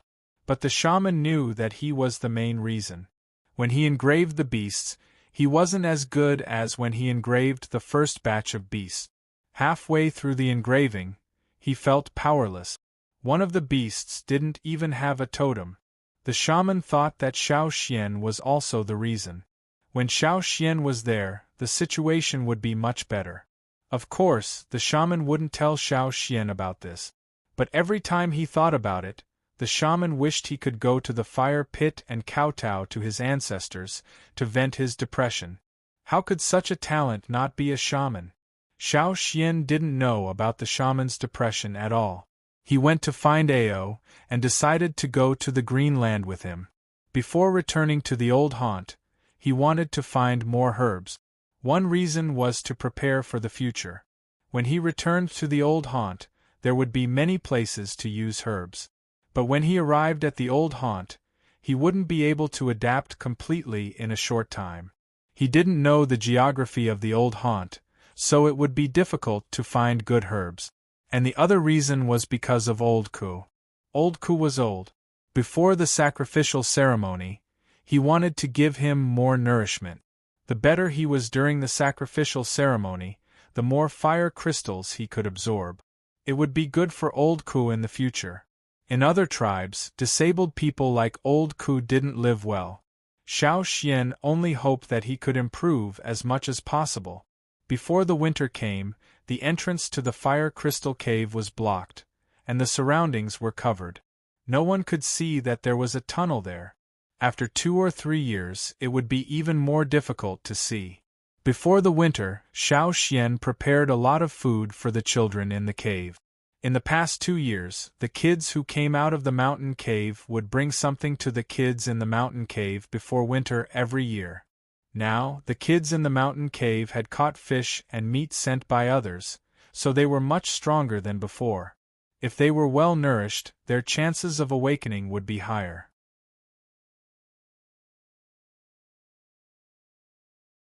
Chapter 224. The winter in the tribe was still filled with endless snowflakes and extremely cold weather. Yanji and the others were on the mountain. In such weather, they couldn't survive alone. Fortunately, they were taken care of. The people in the tribe had never looked forward to the end of winter so much. In the ritual ceremony after the end of winter, not only the newly arrived tribesmen who had been living outside would participate in the awakening, but also the fire crystals, which the tribe was looking forward to the most. The warriors rubbed their palms and didn't forget to exercise in winter. Even if they couldn't run far, many people moved stones at home to practice. They wanted to be in the best state during the ritual ceremony. They didn't want to be weak after winter. Xiao Xian often ran up the mountain. The shaman and the chief had been planning to go back to the old land. Every time, they would call Xiao Xian to go there. When he was free, Xiao Xian would go to the medicine house to help the Guizhe sort out the herbs. The tortoise in the medicine house, which was responsible for dealing with the dregs of herbs, had grown a lot. Its shell was 2 meters high. It was unknown whether it was because of the successful engraving or because it often ate herbs, but the tortoise grew faster and stronger. The ridges on its shell were more prominent. It looked more difficult to deal with it than the crocodiles of the drumming tribe. Every time Xiao Xian went there, the tortoise would bite Xiao Xian, but every time, it would be slapped aside by Xiao Xian with a knife. When the moon came out again after winter, the tribe was excited. Old Ku, who had been taken care of for a whole winter, looked radiant and healthy, and looked much younger. On the day of the ritual ceremony, Xiao Xian took out the fur of the giant bear he had hunted last year. This was what he would wear in the ritual dance. In order to hunt this giant bear, Xiao Xian had chased it for more than 10 days. Have you prepared the clothes? Have you gotten rid of the worms on the bear's skin? Yes. Hey, Old Ku, don't you need to get rid of the bear claws? They are in the way. Wearing the bear claw gloves, Xiao Xian couldn't see where the fingers were. Anyone who looked at it would see the black bear claws. No. Claws are awesome. Okay. And the bear tooth necklace. Don't forget this. Old Ku quickly put the bear tooth necklace on Xiao Xian's neck. The big white carrot-like bear teeth were strung together. It looked a little weird to wear it on the neck. Even a slender neck wouldn't be able to support such a thick necklace. This was not unexpected among the tribe's living beings. Then I'll go up the mountain first. You can go up with Caesar later. Cha-cha, find a place to play by yourself. Don't go too far. Xiao Xian shouted at the eagle in the sky. All right, hurry up and go up the mountain. Maybe the shamaness and the leader have something to tell you. Xiao Xian was chased out of the house by Old Ku and walked up the mountain. Today, everyone was dressed to the nines. If one didn't look carefully, one wouldn't be able to recognize who was who. Although he had participated in many sacrificial ceremonies, Xiao Xian still couldn't help but feel like he was at a gathering of wild beasts every time. Looking around, there were people wearing leather, horns, bone ornaments, snakeskin belts, animal bone masks. There were all kinds of people. When he went up the mountain, Xiao Xian met Yanji and the others, who were looking around eagerly. Yanji and the others, who had participated in this kind of ceremony for the first time, were quite reserved, but they couldn't hide the excitement on their faces. So awesome! They hadn't awakened, so naturally they didn't have their own sacrificial animal clothes. What they were wearing now were just ordinary animal skins, which were given to them by the tribe to keep them warm. Xiao Xian waved his bear claws to Yanji and the others, and greeted them. The bear claws on the bear paw gloves were too big and troublesome. However, the tribe was looking at these troublesome things today, so Xiao Xian couldn't take them off. Yanji and the others looked at Xiao Xian's clothes with envy. So nice. Are you talking about Xian? You haven't seen the thorn black wind leather clothes he used to wear. I still think that one looks more awesome. A passerby joked. The giant bear was not worse than the thorn black wind, but the thorns on the thorn black wind's body were indeed more ferocious than the bear's skin. Don't envy others. When you awaken, you can go hunting with the hunting team, and then you can have your own sacrificial animal clothes. The man said. Can we also hunt something like Xian's clothes in the future? Jiao Wu clenched his fist. It depends on your strength. After all, there are few people like Xian. No matter what, you have to awaken first. Yes. They were going to awaken and become real totem warriors. This year, they were wearing clothes prepared for them by others, so they couldn't compare with others. But next year, the year after that, and every year after that, they would wear the best trophies they had hunted to participate in the ceremony of the tribe. Xiao Xian first went to the shaman, and together with the others who were going to perform the sacrificial dance, they painted lines on their faces, and then went to the fire pit. There are many people who are going to awaken this year. Xiao Xian said. Yes, last year 7 people failed to awaken. This year, including Yanji and the others, there are more than 100. Tua put on the animal bone mask and said. Just now, he had taken off the mask to paint lines on his face, and now he put it on. The animal bone mask was made by cutting off the head of a ferocious beast, boiling it, and removing the skin and flesh, leaving only the bones and the teeth in the mouth. Those sharp teeth were also the most important part. It was recognized in the tribe that the best animal bone mask could not have broken teeth, not to mention that the sacrificial dancers had higher requirements. Xiao Xian could only see Tuo's face through the mouth of sharp teeth. The night gradually fell. The whole mountain and all the people of the tribe had gathered at the top of the mountain. After the chief finished speaking, the shaman walked to the fire pit. The shaman chanted the incantation. In the fire pit, the fire seed that was originally like a small flame suddenly rolled up and filled the entire fire pit with a boom. This situation was much more intense than before. Not to mention the other people around, even the shaman was stunned and stopped for a moment. The music sounded, and the sacrificial dancers started to work. Xiao Xian, who was wearing a thick bearskin, jumped up and danced with the well-dressed people around him, baring their teeth and brandishing their claws. While dancing, Xiao Xian once again entered the mysterious state that seemed to be separated from reality. He seemed to see the barbaric and exaggerated people around the fire pit, waving their hands and feet, dancing around the fire pit. Around them, further away, there were tall stone houses. The flame in the fire pit doubled again, and the 2-horned totem in the flame seemed to rush out. The whole mountain top was covered with a layer of fiery light. The flames that flew out of the fire pit were denser than any other time before. At the same time, in another place far away from the Yanjiao tribe, in the old land of the Yanjiao tribe, where the fire pit used to be, the fire vein appeared again. First, there was a shining light spot in the center, and then, from this light spot, there were 6 fiery veins, extending in 6 directions. The birds nesting in the surrounding trees, who had just fallen asleep, were awakened. Flocks of birds flew out of their nests, screaming cha-cha, and flew away in the direction away from the fire pit. A nocturnal ferocious beast, who had just stepped into this area, growled and turned around to leave quickly. On the ground, where the fire veins spread, the bloodthirsty vines that had captured countless creatures struggled weakly and quickly withered. Following the departure of the flying birds and insects, this place was completely silent. There was no music, no dancers, and no one. Under the dark night sky, only the fire veins on the ground lit up the ruins.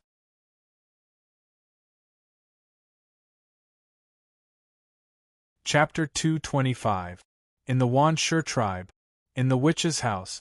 The door where the skull of a beast was hanging was pulled open. The witch, with colorful totem patterns on his face, walked out, sweating. He hurried to the chief's house. The chief of the Wanshur tribe was enjoying being served by the female captives he caught last year. He was unhappy to be disturbed by the witch. "What's the matter?" The witch rushed in, panting, and said, "There's a change in the fearsome beast forest."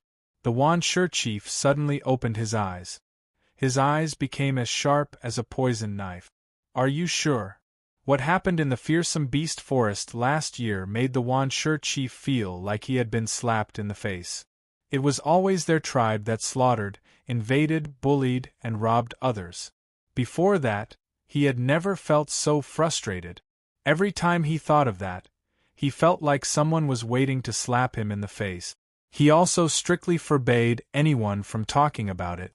It would damage the reputation of the Wanshur tribe. No one was allowed to mention it. Anyone who mentioned it would be killed. So far, he had killed more than 10 people who talked too much.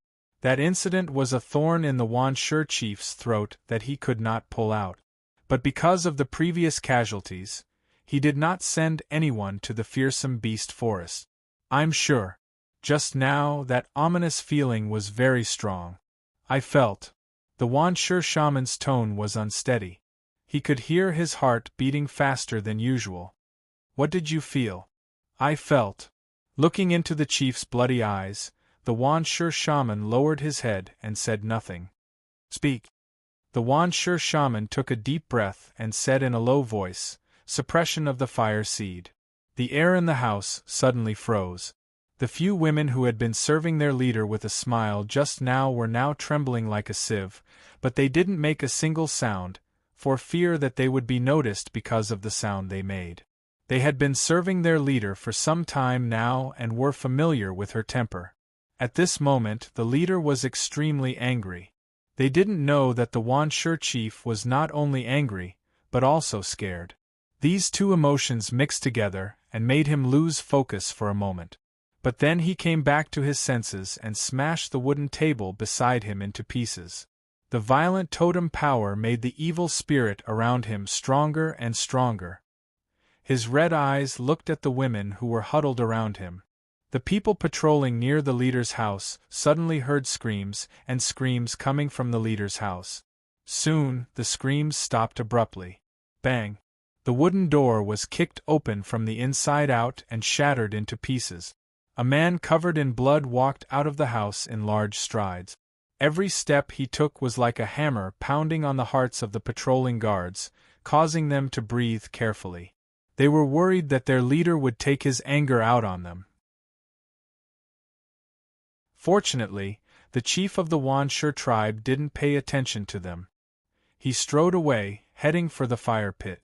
After the Wanshur chief, the Wanshur shaman also came out. His face was expressionless. When he passed by the guards, he paused and said to them, "Clean up the house." "Yes," the patrolmen replied. They knew what the shaman meant by things in the house. After the chief and the shaman left, the patrolmen walked into the house and cleaned up the bloodstains and mutilated corpses. It was not the first time that they had dealt with such things. They didn't care about the blood in the house at all. While cleaning up, they whispered to each other about why the chief was so angry. When the Wanshur chief came to the fire pit, he was terrified when he saw the fire that was smaller than usual. Although the shaman told him about it, he couldn't control his emotions when he saw it with his own eyes. The Wanshur shaman stood 10 steps away from the chief. Based on his understanding of the chief, he would be in trouble if he stood too close to him. "Gather the people. I want to go to the ferocious beast's mountain forest in person." With these words, the pebbles at the Wanshur chief's feet were all broken into pieces. For the people of the Wanshur tribe, it was not a peaceful night. The chief was angry, and everyone was trembling with fear. They heard that they would go to the ferocious beast's mountain forest tomorrow, which made them even more worried. They wouldn't be able to sleep tonight. On the other side, the Yanjiao tribe was immersed in the joy of the sacrifice. They didn't know what kind of people would come to their old haunt. They were absorbing the energy of the fire crystals. The 3 flames of the fire pit had been completed. Looking at the 3rd flame, the shaman said it was good luck. In the past, after the 3 flames of the fire pit were completed, the sacrifice would come to an end. After the chief and the shaman announced something, they would disperse and go home. But today, after the 3rd flame, the fire in the fire pit was taken back. The shaman took out the fire crystals that everyone had been waiting for. After waiting for a whole winter, the time finally came. Every totem warrior was absorbing the energy released from the fire pit and integrating it into their bodies. This situation didn't happen every year. Except for those who hadn't awakened their totem power, Xiao Xian was the most relaxed one. The energy of the fire crystals didn't have a direct effect on his improvement. However, in order not to stand out too much, he still stayed with the others. Unlike the others, he didn't absorb the energy. Instead, he was thinking about the mysterious state when he performed the sacrificial dance. What he saw at that time should be the prosperity of the Yanjiao tribe, not the current scene. That scene was similar to what he saw in the old haunt. The old haunt, when the tribe went back with the fire seed, there should be more changes there. When the fire crystals in the fire pit were used up, it was almost dawn. Everyone absorbed different amounts of fire crystal energy. Some absorbed more, some absorbed less. Some absorbed faster, some slower. The faster ones didn't leave after absorbing all the fire crystal energy.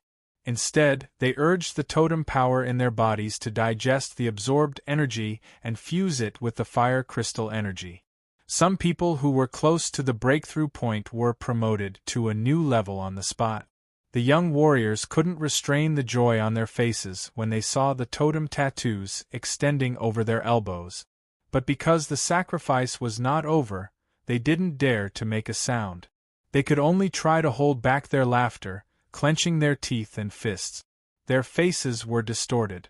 The shaman glanced at them and smiled. After announcing the end of the sacrifice, everyone left one after another. Those who had a good relationship with each other would talk more tonight and celebrate together. After a few days, when they are stable, summarize the situation and report it to me. The chief said to the people next to him. Yes. The 100 totem warriors who were going to awaken their totem power tonight, including Yen Ji and the others, all succeeded in awakening their totem power and becoming totem warriors. Jiao Wu almost couldn't hold back his laughter and began to cry. Yen Ji, Yen Shu'a and the others also had tears in their eyes. The children next to them didn't understand why these people, who were older than them, were crying. Although it was very proud to awaken their totem power and become totem warriors, they didn't need to be so excited. The shaman didn't say anything and asked people to take these new warriors to the side. Tonight, he had to teach these new warriors a lesson. Let's go, Xian. Old Ku sat on the wolf's back and shouted at the edge of the top of the mountain. Coming. Xiao Xian looked away from the fire pit and towards Old Ku and Caesar. Have you been promoted? Old Ku patted his wrist. He was asking Xiao Xian if he could be promoted from an intermediate totem warrior to a senior totem warrior. The totem tattoos on the arms of senior totem warriors could go over their wrists. Because Xiao Xian was wearing a sacrificial animal costume, Old Ku couldn't see the totem tattoos on his arms, so he asked. Xiao Xian shook his head. Old Ku's expectant eyes dimmed, but then he smiled and said, "It's okay, take your time." Old Ku just saw that many people had been promoted by one level tonight. In his opinion, Xiao Xian was a very excellent and talented warrior, so he should be promoted by a lot. But when he saw Xiao Xian shake his head, he was worried that Xiao Xian would think too much and be too depressed, so he put aside his disappointment and comforted Xiao Xian. Xiao Xian smiled and didn't say anything. When they went down the mountain, Xiao Xian was stopped by Lang Jie and the others. Many people in the hunting group had been promoted by a lot, and Mai had directly become a senior totem warrior. Everyone was happy. As the leader of the hunting group, Mai waved his hand and called all the warriors in the hunting group together to celebrate, and Xiao Xian, who was the biggest contributor, naturally couldn't be left out. You go. Old Ku smiled and his eyes narrowed. He patted Xiao Xian's shoulder, and then patted Caesar's head. Let's go back first. After a winter's rest and recuperation, plus the fire seed energy and fire crystal energy he absorbed during the ritual ceremony, Old Ku now felt that he had returned to the time when he was young. He was full of strength, and the improvement of his body was very obvious. Although he had lost a leg, he could walk down the mountain easily with a crutch. However, Old Ku didn't walk. He rode on a wolf, and under the disdainful eyes of Go and other old acquaintances, he slowly went down the mountain while humming the hunting song. Before the first hunting this year, the shaman and the chief got the statistics, and the result made them very happy. Originally, there were only more than 10 senior totem warriors, and 2 of them were old warriors. Compared with the young and middle-aged warriors, their fighting strength was naturally inferior. But this time, there were 20 more young and middle-aged senior totem warriors. According to the report, although many people didn't succeed in the breakthrough, they were close to the turning point. It was believed that they were not far away from the breakthrough. Good. Very good. In order to go back to the old land, the shaman and the chief naturally hoped that there would be more powerful warriors in the tribe. After all, when they went there, they would have to face more challenges from people and ferocious beasts. Only with more powerful strength could they go back and stand firm. How's the ship building? The chief asked the warrior next to him. Still trying. The warrior reported the progress of the ship building to the chief and the shaman. It's too slow, Ao said. Because they were looking forward to going back to the old land, naturally they were not satisfied with the current progress. It's not urgent, the shaman said. However, even though he said that, his next sentence was to discuss with the leader whether or not they should dig a large pool near the training ground, the kind that didn't have wood-eating insects. It would be good for the shipbuilders to test the ships that they built. After all, it was related to the fate of the entire tribe. Digging a big pool was not a small project. Choosing a place, digging a hole, drawing water, and other processes were not easy. However, Ao agreed without hesitation.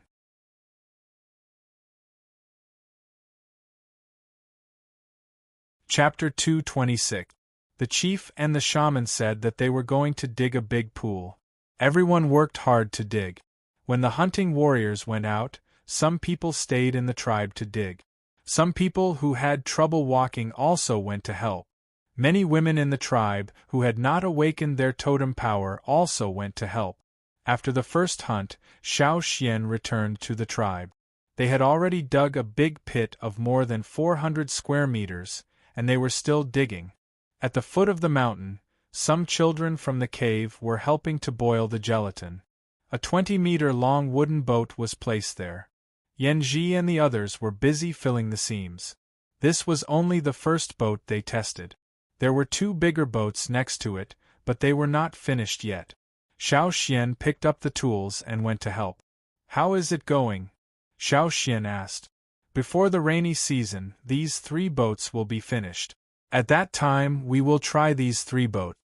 If they were successful, they would try to build bigger boats. As the shaman said, the boats they built were important to the people of the tribe. The quality of the boats had to be good. Otherwise, they would be hit by fish in the river and leak. How was the hunting? Jiao Wu couldn't help but ask. Not bad. Xiao Xian followed the advance group to the Greenland. This time, they found a kind of curly-tailed herb and hunted a lot of prey on the way. They were satisfied with the harvest. We are going to go hunting too, Jiao Wu said. Yes, but not until next time, Xiao Xian said. Yanji and the others were the same as most of the new warriors. They would not follow the first 2 hunts, and would go out with the advance group on the third hunt. However, because of their special status, they would definitely send someone to protect them. When we leave, you will take care of this place, Yanji said to Xiao Xian. Don't worry. Yanji and the others and Xiao Xian would not go hunting at the same time. In this way, they could ensure that there would be someone watching over the boat every time. The Yanjiao tribe dug a hole and directly dug a lake. Even the longboat tribe's fleet would have a large space inside. The warriors who dug the lake didn't think it was big enough. If it weren't for the fact that they were surrounded by mountains, which made it difficult to dig, they would have dug even more. During the rainy season, water would be stored here. When the rainy season was over and there were no wood-eating insects in the river, the water would be brought here. From the lake to the river, a waterway nearly 10 meters wide was dug. This made it easier for the boats in the lake to travel directly to the river. Under Xiao Xian's suggestion and guidance, a sluice gate was built near the mouth of the river. The sluice gate would be closed except for the period after the end of the rainy season. The lake and waterway have been dug.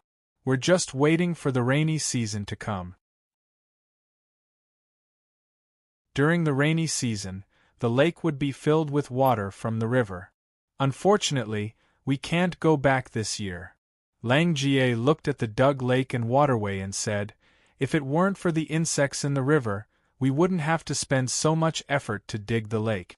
We could just put the boat in the river and try it. There's no other way.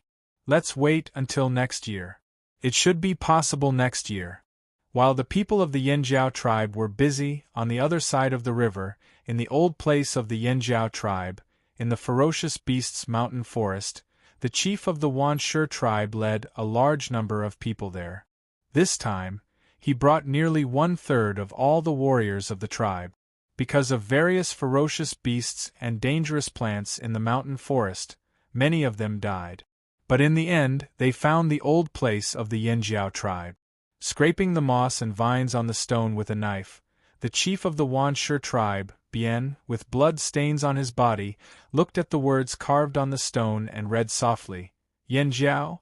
Then he snorted and said disdainfully to the shaman who came over, is this your concern? This tribe that has long been extinct? The Wanshi shaman didn't speak. Bian's smiling face became ferocious. He punched the big stone with the words carved on it. Bang! A fist-sized hole appeared on the hard stone. The stone, which had been firmly standing on the ground, was knocked down by this force and rolled away. He didn't look at the stone that had rolled away and continued to lead the group forward. Not long after, they arrived at the ruins. From a long time ago, the Wanshi tribe knew that there used to be a tribe here. But that tribe disappeared, leaving only ruins. Later, the chiefs who took over didn't care about the ruins in the mountain forest anymore. Because the mountain forest was expanding day by day, the ruins became more and more dangerous, so they rarely went inside. The ruins recorded the historical events of the great changes in the world. The tribe that used to live here was no longer as glorious as before. No one stayed, and they were regarded as extinct by everyone. Although it was already the season of lush vegetation and the surrounding forest was full of vitality, everyone who stood in front of the ruins could feel a sense of desolation. It was as if an old man had lifted up his cover and revealed his body that was riddled with scars. Glory and shame were things that happened thousands of years ago. Except for the people of the Yanjiao tribe, others didn't have such deep feelings. Just like the people of the Wanshi tribe standing here. Except for a little inexplicable emotion when they saw the ruins for the first time, they only thought about whether there were any precious things left here. Bian, the chief of the Wanshi tribe, looked at the obvious 6 marks on the ground and narrowed his eyes dangerously. Are these the marks of sacrifice? Bian pointed at the 6 lines that seemed to have been burned and asked the shaman. Although he didn't know much about this kind of sacrifice, he could see that these were the marks of another tribe's sacrifice ceremony. Every tribe had its own style of sacrifice. It should be, said the shaman. It should be. The shaman paused and said, I don't feel the existence of the fire seed here. Of course there is no fire seed here. This tribe died out long ago. Bien shouted. But if there was no fire seed, why would there be a suppression of the fire seed? If there was a suppression of the fire seed, it meant that another tribe was stronger than them. If it wasn't the big tribe that had died out, could it be a conspiracy of other tribes in the central region? The Wanshur tribe had made trouble for the Lu tribe many times and had been warned by several big tribes in the central region. So they deliberately held a sacrificial ceremony here to frighten the Wanshur tribe? Maybe the previous incident was also caused by those guys in the central region. Bien thought to himself. After all, except for them, no one was against him, and it was impossible for them to create a suppression of the fire seed. The more he thought about it, the more he felt it was possible. Bien ignored the shaman, who wanted to say something but stopped and called someone. Destroy everything in the surroundings. Completely and utterly destroyed. Especially here. Bien pointed to the center of the 6 marks. Dig these out. Don't let me see these again. Although he thought it was the work of those old guys in the central region, he didn't have a good feeling about this place, especially the tall pillar, which seemed to be mocking the Wanshur tribe. Although the Wanshur tribe was one of the strongest in the central region, it was still weaker than the other big tribes because of the suppression of the fire seed. Destroy this too. He couldn't do anything to those old guys in the central region, but couldn't he do anything to these stone ruins? Anyway, it was useless to keep these things. If the tribe was gone, what was the point of these stones? They were an eyesore. In the mountain forest, with a bang, the tall pillar where Xiao Xian once stood fell down. Not only that, but Feng Wu was still not satisfied with the fallen stone pillar. He ordered his men to break the stone pillar into pieces and chisel many holes into the broken pillar. The paintings carved on the stone pillar were also destroyed until they were even more blurred. Not a single complete pattern could be seen. The surrounding ruins were even more ruined. Some half-collapsed stone houses all fell down. Large stone slabs were knocked into small pieces, and the small pieces were thrown away in all directions. The better stones were dug out and taken away. The place where the fire pit used to be had been dug into pits of various sizes. It was completely different from what Xiao Xian saw when he first came here. The trees were cut down and the grass was dug up. The whole place was almost peeled off and changed. Looking at the final result, Bien was very satisfied. Then he laughed and set a fire in the forest. Burn those eyesores. Perhaps, if they were burned, no one would come here to make trouble again. It would be better to burn the forest here, but it was impossible. There were many pools nearby and ferocious beasts. Some ferocious beasts also knew how to put out fire. It was a pity. However, it was better not to burn them all. Otherwise, all the ferocious beasts here would be forced out, and the Wanshur tribe would be the first to suffer. Even if they couldn't burn them all, it would make Bien feel better. He liked to destroy. The feeling of destroying with his own hands was very pleasant. Let's go. Looking at the burning fire and smoke, Bien turned his head and shouted. In this season, in this place, the fire didn't spread fast. Many trees around were not easy to burn. There was no wind today, which gave them enough time to leave. Although many people were killed in the forest this time, Bien felt that it was worthwhile to come here. He got rid of one of his worries. Let's see what those old guys will do, Bien said. Although he admitted that those old strongmen were stronger than the Wanshur tribe, he wasn't afraid. They couldn't be much stronger, right? Those people of those tribes couldn't come here to fight with the Wanshur tribe, right? Bien left with his people. But before they went far, drops of rain began to fall from the sky. The rain was getting heavier and heavier. The fire, which was set well and not easy to burn before, was gradually extinguished. The rising smoke was also extinguished. Bah, it's raining, Bien said discontentedly. Today's weather was really gloomy. He knew there would be rain, but he didn't expect it to rain as soon as he set the fire. However, Bien didn't intend to go back. Let it be. Anyway, he had done what he should do. Different from Bien's good mood, the shaman's mood was more complicated. Because the uneasiness in his heart rose again, and it was stronger than before. He hoped that he was oversensitive.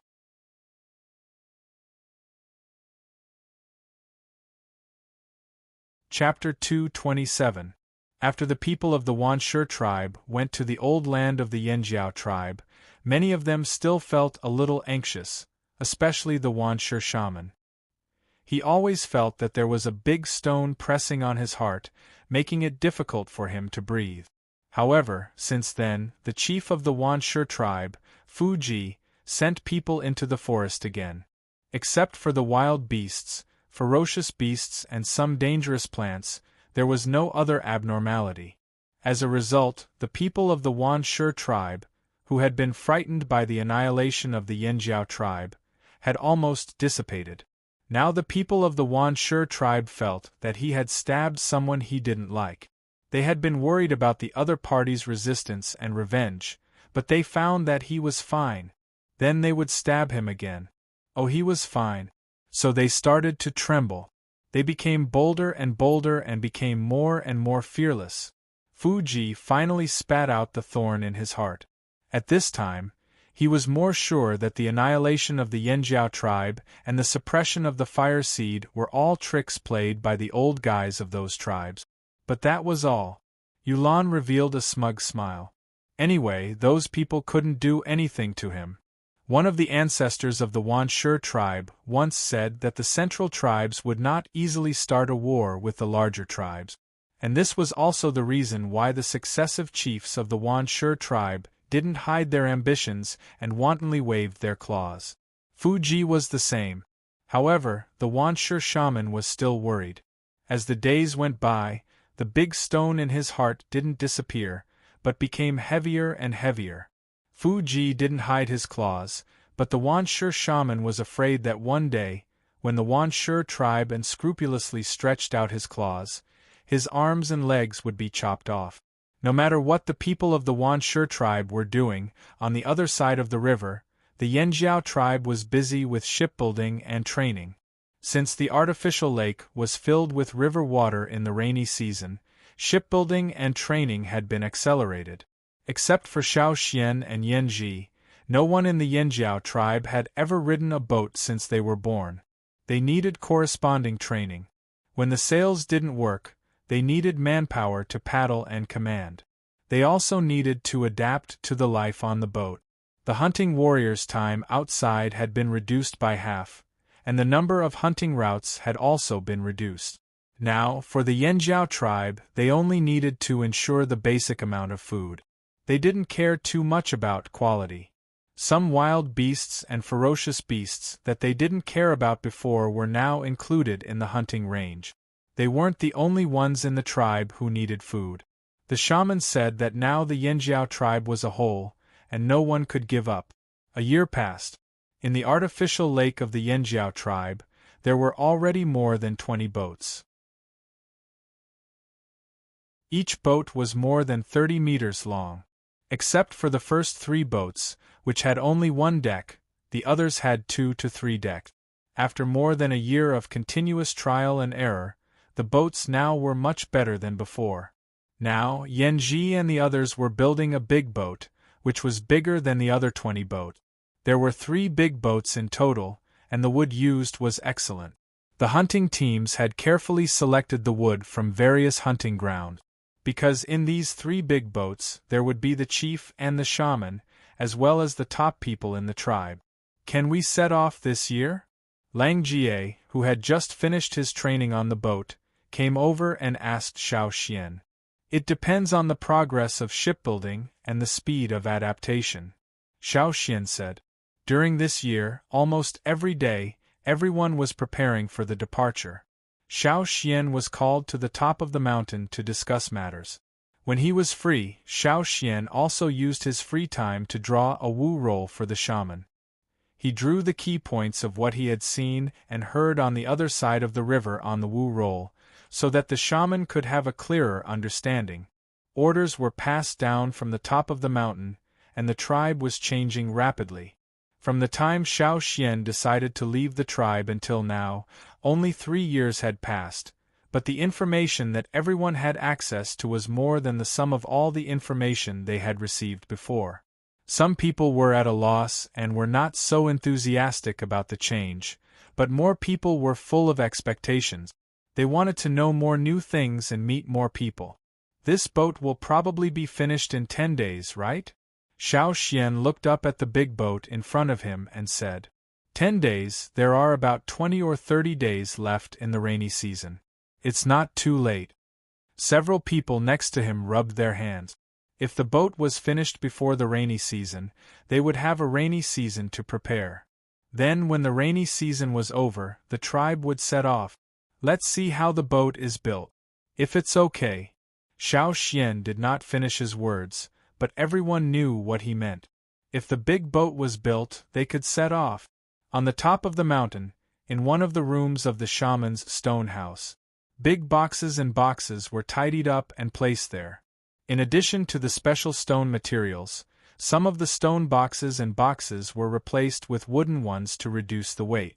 Although the shaman looked quite calm outside, in fact, he had already started to pack things up before the people in the tribe knew. He was more anxious than the others. For so many years, many shamans had failed to complete this task. But now there was finally hope for him. Seeing Chief Ao come in, the shaman asked, "How is it?" Xian said that the boat will be finished in 10 days. Ao looked at the shaman and did not see anything from his old face. After a pause, he said, "If the boat is finished, we can leave this year."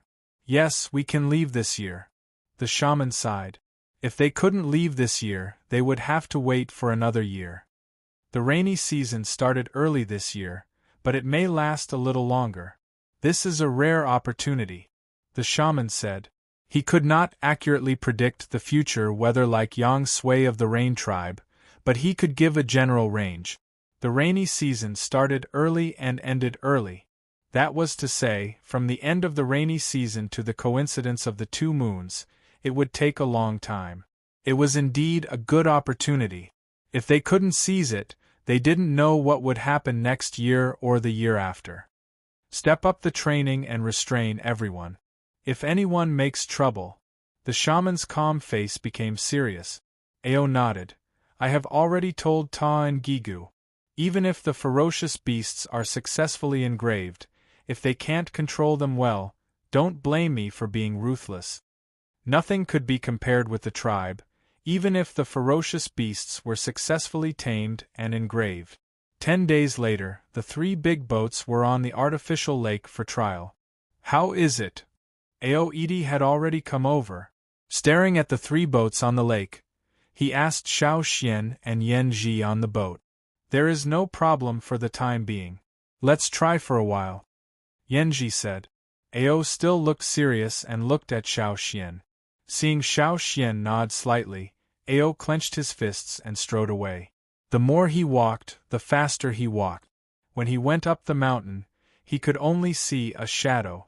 Now that everything was ready, he needed to discuss with the shaman about the departure of the tribe after the rainy season this year.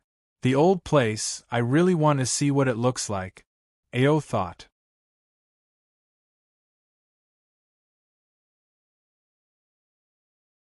Chapter 228.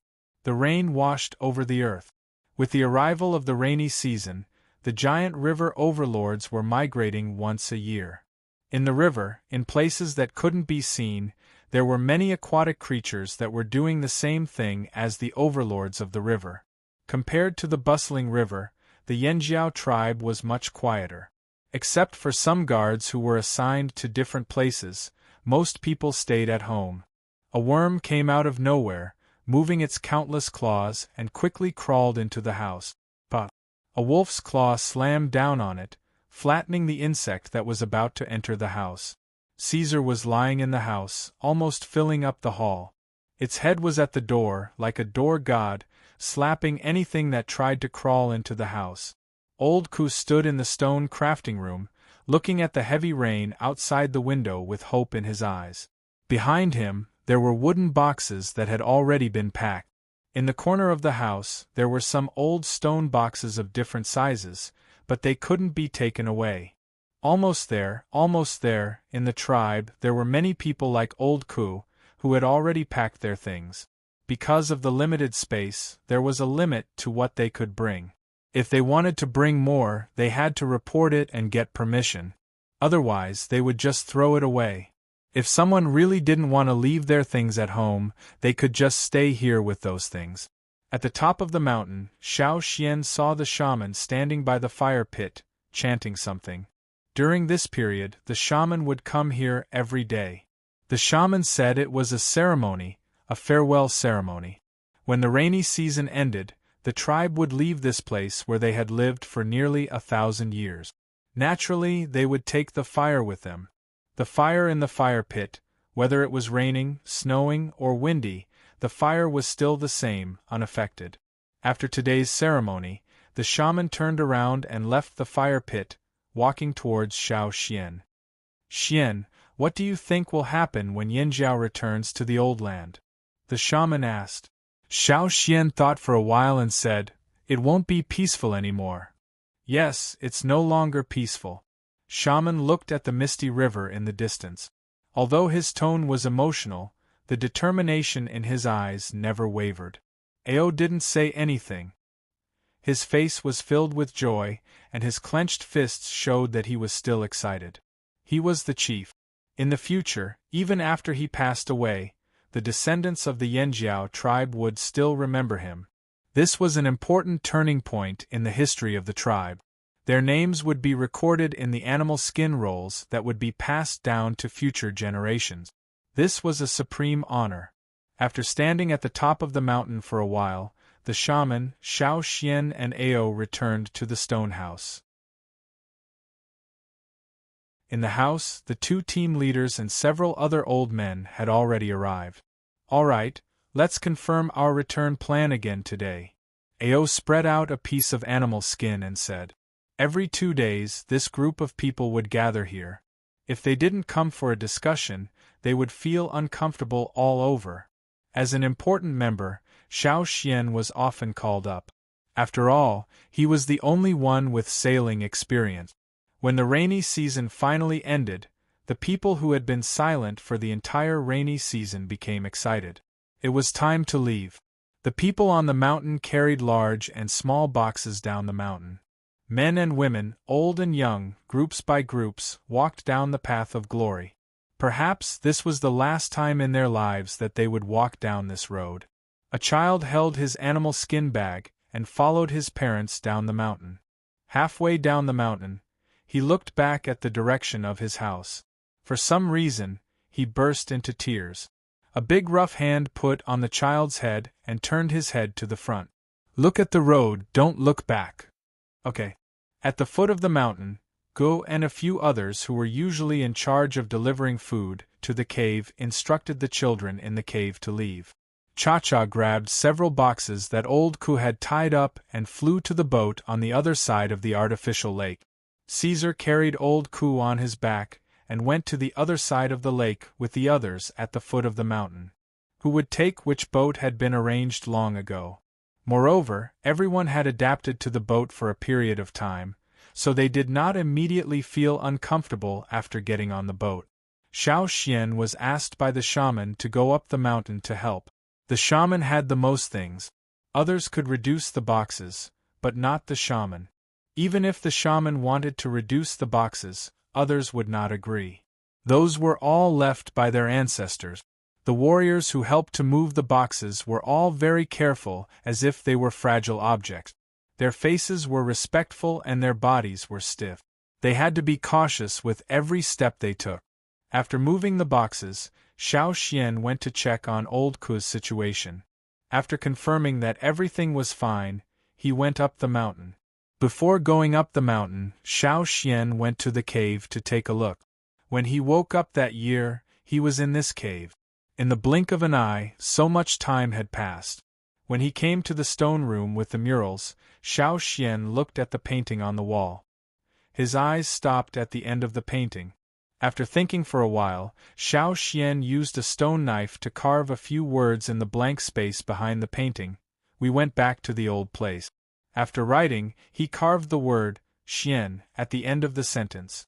Standing up, Xiao Xian blocked the vent with stones and thatch, and then walked out. A gust of wind blew, carrying with it the smell of fish that had not yet dispersed. Xiao Xian looked at the stone wall near the entrance of the cave. There were still words carved on it when he had not awakened his totemic power. There were also some drawings made with charred branches. In addition to Xiao Xian's drawings, there were also all kinds of traces left by the children who had lived here for nearly 1,000 years. There were fish bones left after being eaten, tattered animal skins, and messy piles of thatch. Walking out of the cave, Xiao Xian moved a big stone from not far away to block the entrance of the cave, and covered everything in the cave. When he went up the mountain, he had finished moving everything, and there was nothing for him to do. However, the shaman did not let him leave. Not only Xiao Xian, but Chief Ao, the 2 team leaders, Mai and the other leaders of the hunting groups, and the old men who always participated in the meeting, also stayed. The shaman led them to the top of the mountain. When they came down, there was a small flame in the shaman's hand. It was much smaller than the one in the fire pit, and looked like a small flame on a birthday candle. The shaman held it carefully in his hand. Chief Ao walked next to the shaman. As the future successor of the shaman, Guizhe helped the shaman hold the crutch, and stood slightly behind Ao on the other side. The others stood around to protect the shaman. Walking down the path of glory, there were 2 rows of warriors standing on both sides of the road. Among these people, no one was lower than an intermediate totem warrior. When the shaman passed by, the warriors standing there would kneel down and perform the highest salute of the tribe. After the shaman left, they would stand up and follow him, all with red eyes. Walking down the path of glory to the artificial lake where 23 boats were parked, the shaman walked slowly, but no one complained. Those who had already boarded the boats were not impatient at all. The biggest boat had already docked, and a wooden ladder was lowered from above. On the boat there was a small fire pit, which was only the size of a basin. After the shaman brought the flame up, he put it in there. When the shaman was ready, Ao announced the departure. Woo! The bone horn sounded, and the people in charge of the boats immediately ordered the people to set sail. They had received training. Although they were not as skilled as Xiao Xian in controlling the boat, they could do it. The boats left the artificial lake one after another. The waterway gate between the lake and the river had been opened, and the boats sailed out of the waterway and came to the river. Above. Well, now everyone should be careful. Be careful not to fall behind. Ao roared. The fleet went farther and farther, and the mountain where the tribe was located gradually became smaller in their vision. Everything that Xiao Xian had experienced before, this time everyone would experience it again. Under the water, large and small piranhas were active.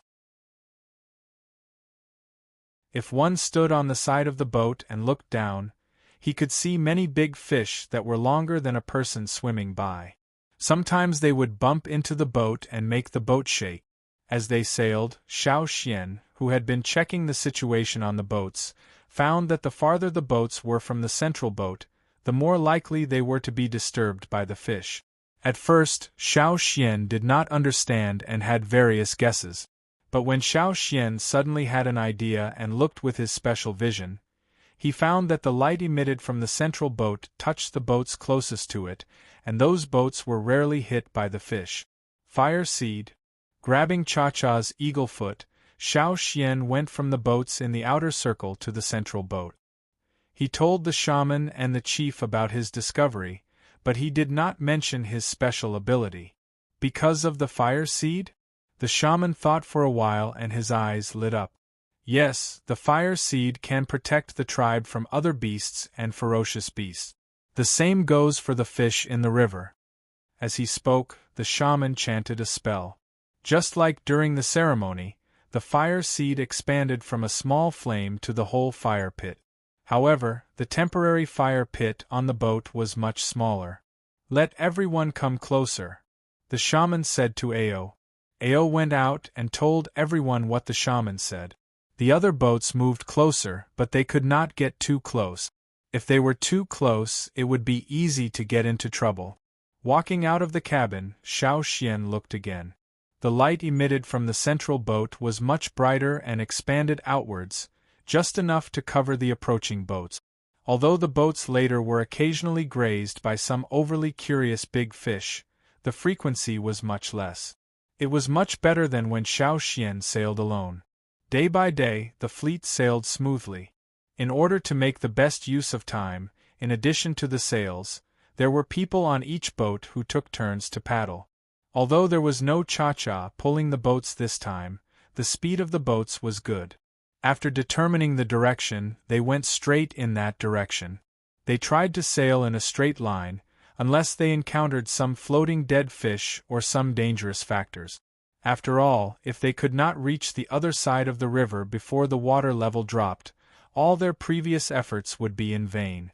In that case, the Yanjiao tribe would really disappear from the stage of history. At the same time, Xiao Xian had a strange feeling in his heart again. This time, with the fire seed, protection, and more manpower, Xiao Xian had more free time. He used this free time to carefully observe the surrounding river, even the clouds in the sky, the moon and the stars in the sky. Xiao Xian suddenly had a guess in his heart. Maybe this river was not as big as he thought.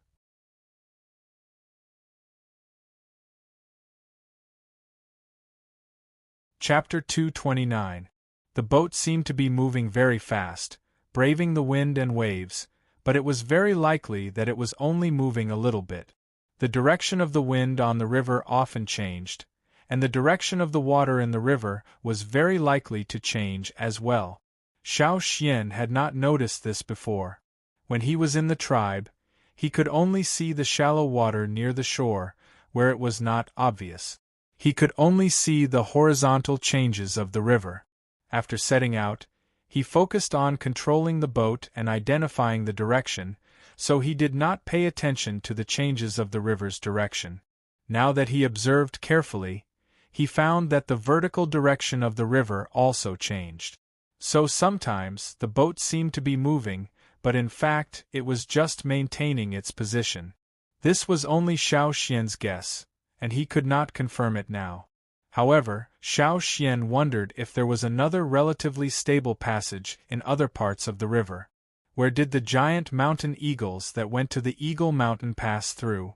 In order to avoid forgetting, Xiao Xian wrote down this question in his animal skin roll.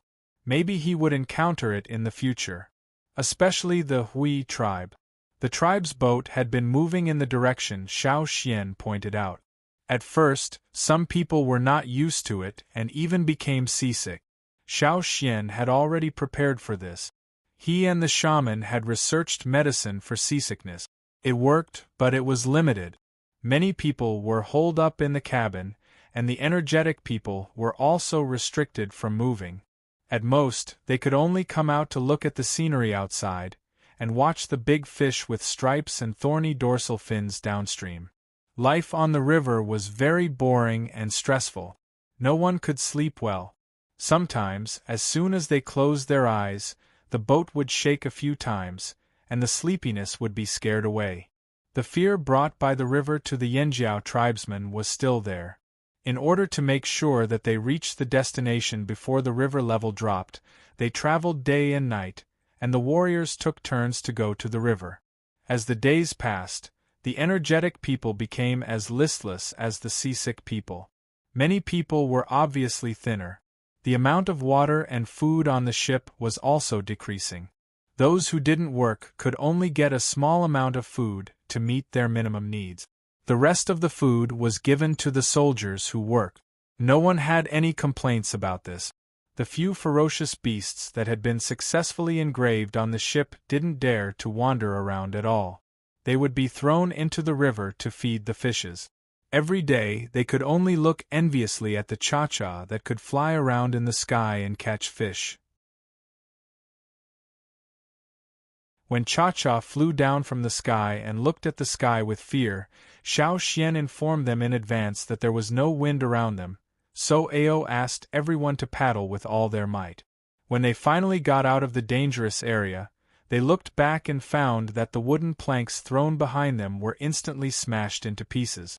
The river water seemed to have evaporated and turned into a mist.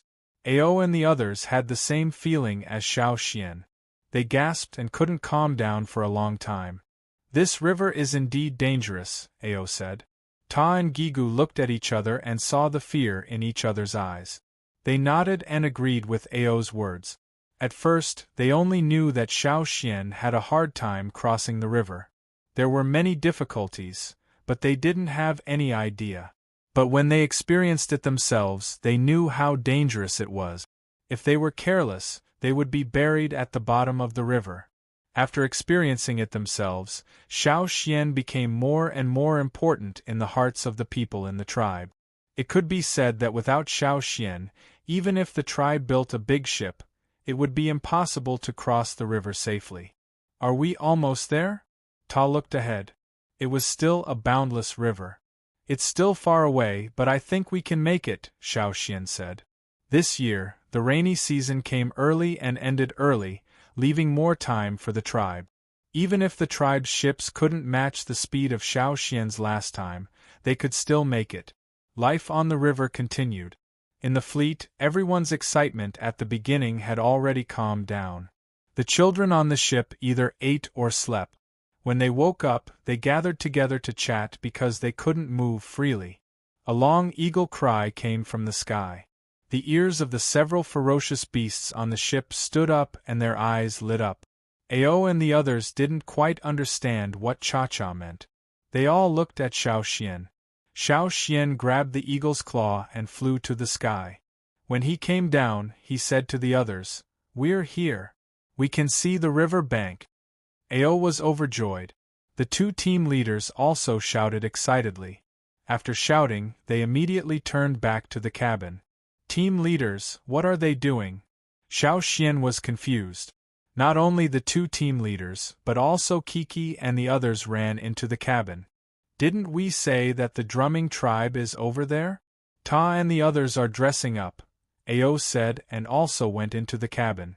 Xiao Xian was speechless. The so-called dressing up, it couldn't be what he thought it was, right? The ships were also communicating with each other.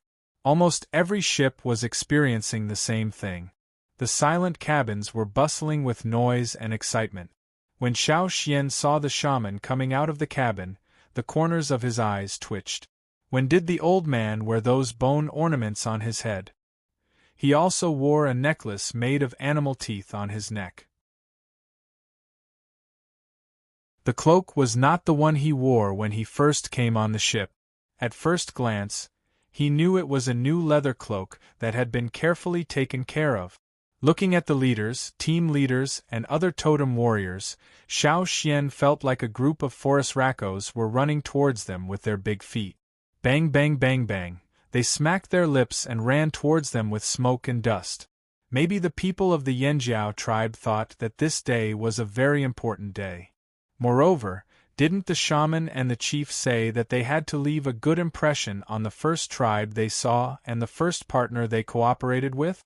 Therefore, Xiao Xian saw that everyone was dressed up like they were on the day of the ceremony. They were wearing animal skins, horns, bone ornaments, and masks. Looking around, they were all like this on every ship. Except for looking a little thinner than usual, they were all full of energy. They had gotten rid of the fatigue from the previous voyage. Xiao Xian covered his face with his hands and shook his head with a smile. He didn't know what the people of the drumming tribe's first impression of the Yanjiao tribe would be. In the drumming tribe, the people of the drumming tribe, who had no idea about the arrival of the Yanjiao tribe, were not in a good mood. Since they got the news, everyone was in a bad mood and prepared for war earlier than usual. The crocodiles had already left during the rainy season. Only the baby crocodiles that were born not long ago stayed in the tribe. Fu Shi returned home like a wild beast, his face full of fatigue. The family ate in silence. After eating, Fu Shi and his wife continued to carry out their tasks, patrolling and defending. The usually rebellious Chen Jiao was rarely obedient. He knew that the atmosphere in the tribe was not good recently. Everyone was worried. Are they really coming? Chen Jia asked. Fu Shi raised his head and looked at Chen Jia. He sighed and nodded. At the end of the rainy season, they went to the Pu tribe to trade. They exchanged for more tools and better stones in preparation for the Water Moon Festival. It was at that time that the Pu tribe brought them a piece of news. Last year, a tribe in the central region discovered an important medicinal effect of the Water Moon Stone. Therefore, the Water Moon Stone became very popular in the central region. A piece of the same size Water Moon Stone could be exchanged for 2 to 3 times more things than before. The big tribes in the central region would not blatantly come to find trouble with the remote tribes. However, other tribes were not so sure. For example, 2 years ago, the drumming tribe came to probe.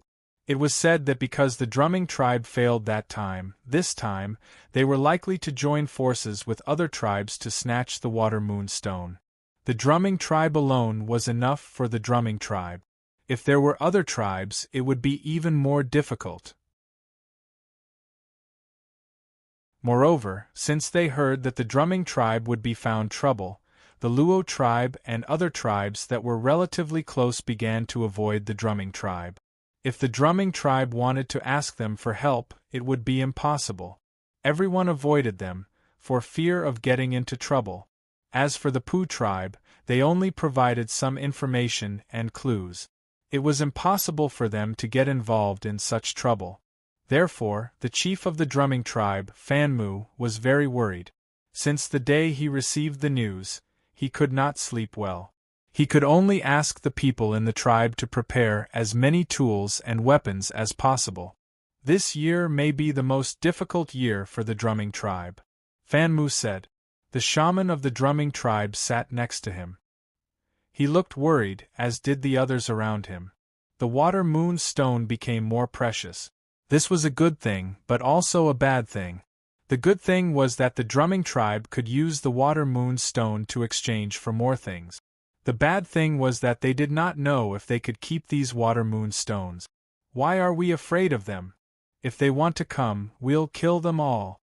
A warrior's eyes were cold. In his tawny eyes, the vertical pupils looked colder and sharper. However, he was hot-tempered. Yes, we'll kill them all. Just like before. We're not afraid. Several younger people could not help shouting. Shut up! The chief Fan Mu scolded. There were many people who were not afraid of death, but it did not mean that they were not worried. It could be foreseen that this time, if the drumming tribe really joined forces with others to attack the drumming tribe, what would happen to the drumming tribe? Let's go and find some people, a middle-aged warrior next to him said. Fan Mu shook his head. There were only a few days left. No one near them was willing to get involved. They were not familiar with those far away. Even if they could persuade others to help, they might invite a wolf into the house. Fan Mu did not trust them. The room suddenly became quiet. Only several young people were breathing heavily. They were angry because the drumming tribe repeatedly came to rob the Water Moon Stones. They were also angry that the surrounding tribes did not help. If only Xiao Xian's tribe was here. A man suddenly whispered. When Xiao Xian left, he said that the Yanjiao tribe and the drumming tribe would have friendly exchanges. If the Yanjiao tribe was here, they would help. But where are we going to find the people of the Flaming Horns tribe? Xiao Xian did not say where their tribe was. The room became quiet again. At this time, a whistle came from the river bank. What's going on? Someone is attacking so soon? No, it's not like someone is attacking. It's more like, not long after, a patrolling warrior rushed in, panting. He ran too fast and did not stop, so he was caught by Fan Mu and forced to stop. The man's face was red, either because he was running or because he was too excited. "What's going on?" Fan Mu asked. When the warrior was about to speak, Fan Mu heard a long and loud eagle cry. It was very familiar.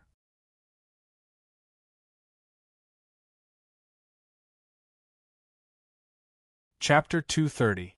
Originally, they were preparing for battle, but when they heard the whistle, they tensed up again. Then came the cry of an eagle, which made everyone a little bewildered. But soon, everyone was sure because they saw the leader and the shaman, as well as the group of people behind the leader, rushing straight to the riverbank. Could it be Fu Shi, who was patrolling, was surprised. "Brother, I have something to do, so I'll leave for a while," Fu Shi said to the people next to him, and then ran to the riverbank. Chen Jia, who was left at home, was secretly sharpening his knife. After hearing the eagle cry, he didn't even have time to hide his knife, and rushed to the riverbank with it. He was so familiar with the eagle cry because he often heard it. Fan Mu, the chief, and the others, kept looking for the eagle in the sky, and then followed him to the riverbank. "It's Xiao Xian," Fan Mu said happily. He didn't expect that Xiao Xian would come. He could ask Xiao Xian if he could ask the Yanjiao tribe to come and help. Chief, look." The people next to him elbowed Fan Mu. Because he was too excited, he didn't control his strength well.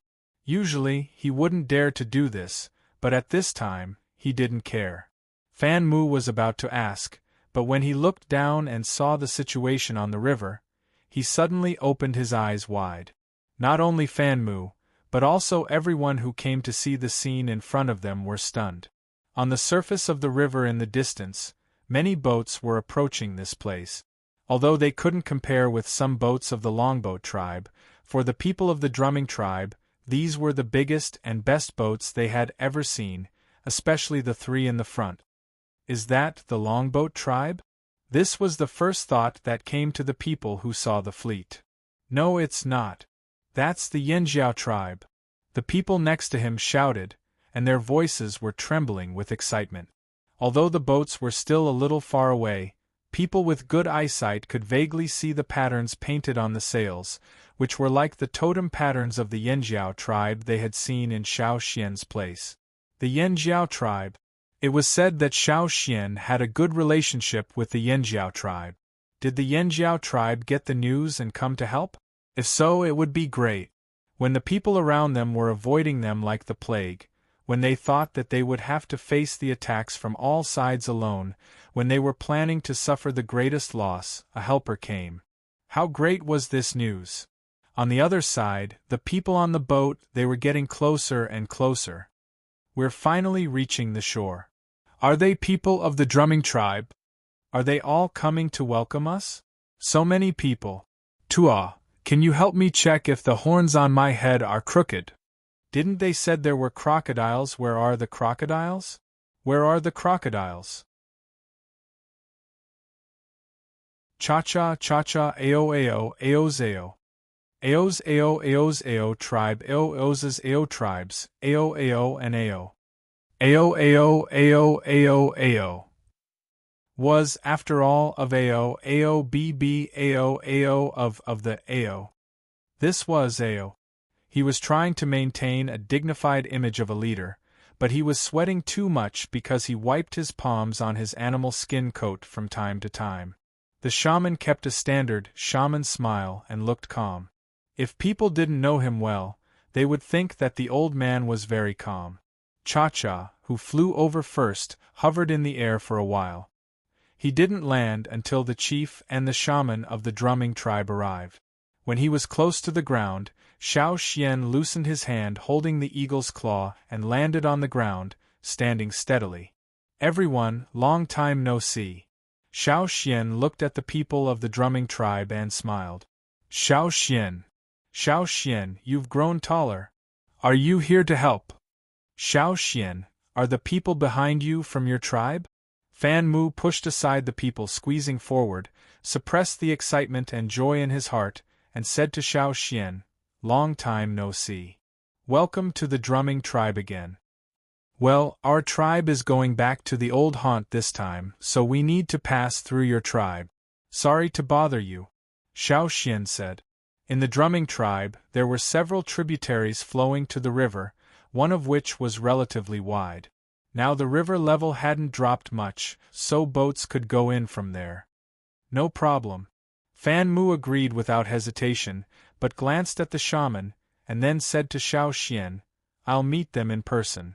Xiao Xian noticed the conversation between the two leaders of the drumming tribe and knew that there was something hidden in it. Thinking that it was close to the harvest time of the water moonstones of the drumming tribe, he guessed that it was related to this matter. After talking with Fan Mu, Xiao Xian returned to the boat again and told the shaman and Ao about Fan Mu's reply and his guess. If it's just the invasion and robbery you mentioned, it's okay to help them. After all, they have helped you and Yanji. This is the first tribe we've seen. As you said, Xian, since we should have friendly exchanges and help each other, we should help them when they are in trouble. Ao said. Indeed. The shaman said, the Yanjiao tribe shouldn't be silent. Ao smiled, looked at the approaching shore, and said, then let's take this as the first whetstone for our Yanjiao tribe after we return. The fleet sailed towards the tributary of the drumming tribe, and the people on the shore also gathered there. The people of the drumming tribe were ecstatic when they saw Xiao Xian and the Yanjiao tribe at the beginning, and laughed out loud. But as the fleet got closer and closer, they gradually quieted down. When the fleet got closer, the people of the drumming tribe were stunned when they saw the well-dressed people on the ships. The people of the Yanjiao tribe were dressed a little too gorgeously. On such a hot day they wore thick animal skins. Didn't they feel hot? But the skin looked really good. It was oily and smooth. They would definitely keep warm in winter. They wondered how many water moonstones they could exchange for it. And those people were wearing necklaces made of animal teeth. Damn, look at those animal teeth. What kind of beast did that belong to? Did a beast have such big teeth? The ships of the Yanjiao tribe sailed from the river to the tributary, and then docked on the shore. The people of the two tribes could see each other clearly. In fact, the people of the Yanjiao tribe were also excited. But when they saw that the chief was so serious, they also became serious. Following the chief was the right thing to do. The people of the Yanjiao tribe were as serious as when dealing with ferocious beasts. Therefore, a murderous aura spread out. A gust of wind blew. Fu Shi shivered and scratched his arm. He whispered to the people next to him, "Why do I feel a little?" He didn't say the word scared. The others had the same feeling as him. Originally, they thought that the people of their own tribe were domineering enough. But today, when they saw the people of the Yanjiao tribe, they suddenly felt that there was always someone better than them. They looked so tough. Even Xiao Xian didn't look like that. Is this really a small tribe? Someone asked in a low voice. If they only looked at the number of people, it was indeed not a large tribe. But they all looked like they were not to be trifled with, and the beasts on the ships were eager to have a try. No. Chief, those on the ships are not beasts, are they? I have never seen such beasts. A warrior came over and pointed at the beasts on the ships, and said to Fan Mu, "They are ferocious beasts." Fan Mu stared at the ships and said word by word. He was not sure when he first saw them, but now he was closer. The more he looked at them, the more he felt something was wrong. He thought that Xiao Xian's eagle was a ferocious beast. So, those on the ships were probably ferocious beasts too. Fan Mu suppressed the shock in his heart.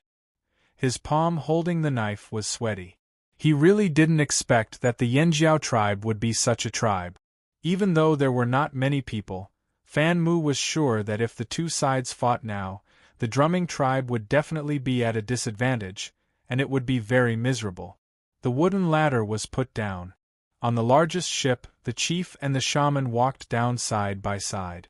Behind them were two team leaders, and behind them were the excellent young warriors of the Yanjiao tribe. Originally, many people wanted to jump off the ship directly, but Ao told them to walk down the ladder, so they all followed him. Welcome to the drumming tribe. I am Fan Mu, the chief of the drumming tribe. Fan Mu stepped forward with a perfect smile and said, Nice to meet you.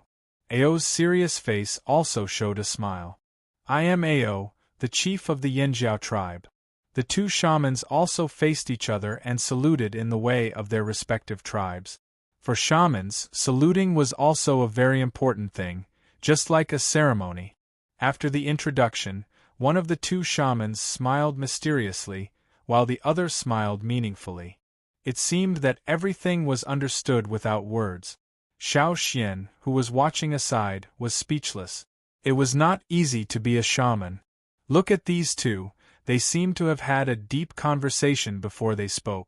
According to Xiao Xian's understanding of shamans, the two shamans had a good impression of each other. They had really been friends for a long time. The chief and the shaman of the drumming tribe invited the people of the Flaming Horns tribe, and Ao also planned to rest for a few days in the drumming tribe. Although everyone looked very energetic now, it was only because they saw the first outsider on the shore. They were still tired and needed a good rest. Some people followed Ao and the shaman into the residential area of the drumming tribe, while others, under the guidance of the drumming tribe, rowed the ship to a suitable berthing point on the tributary. But they did not get off the ship. Without the chief's order, they still had to stay on the ship. Moreover, even if they were excited to see the drumming tribe, they still needed to be vigilant. Only a few ferocious beasts, who were bored out of their minds, clung to the edge of the ship and looked at the drumming tribe people below the ship, which made the drumming tribe people's hair stand on end. After Fan Mu led people into the tribe, he chatted with Ao and told him about his difficult situation. The Yanjiao tribe is naturally willing to help the drumming tribe in such a dangerous situation. After all, Xian has also received your help. It's just that my people need a rest. The drumming tribe can provide all the accommodation and food, so that the Yanjiao warriors can have a good rest. Fan Mu hurriedly said. The drumming tribe had a large area, so it was not a problem to build a batch of houses in a few days.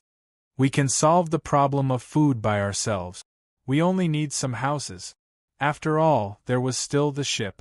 While the two chiefs were talking about the settlement outside the house, Xiao Xian and Fu Shi were also chatting. The shaman and Ao allowed Xiao Xian to learn more about the situation outside.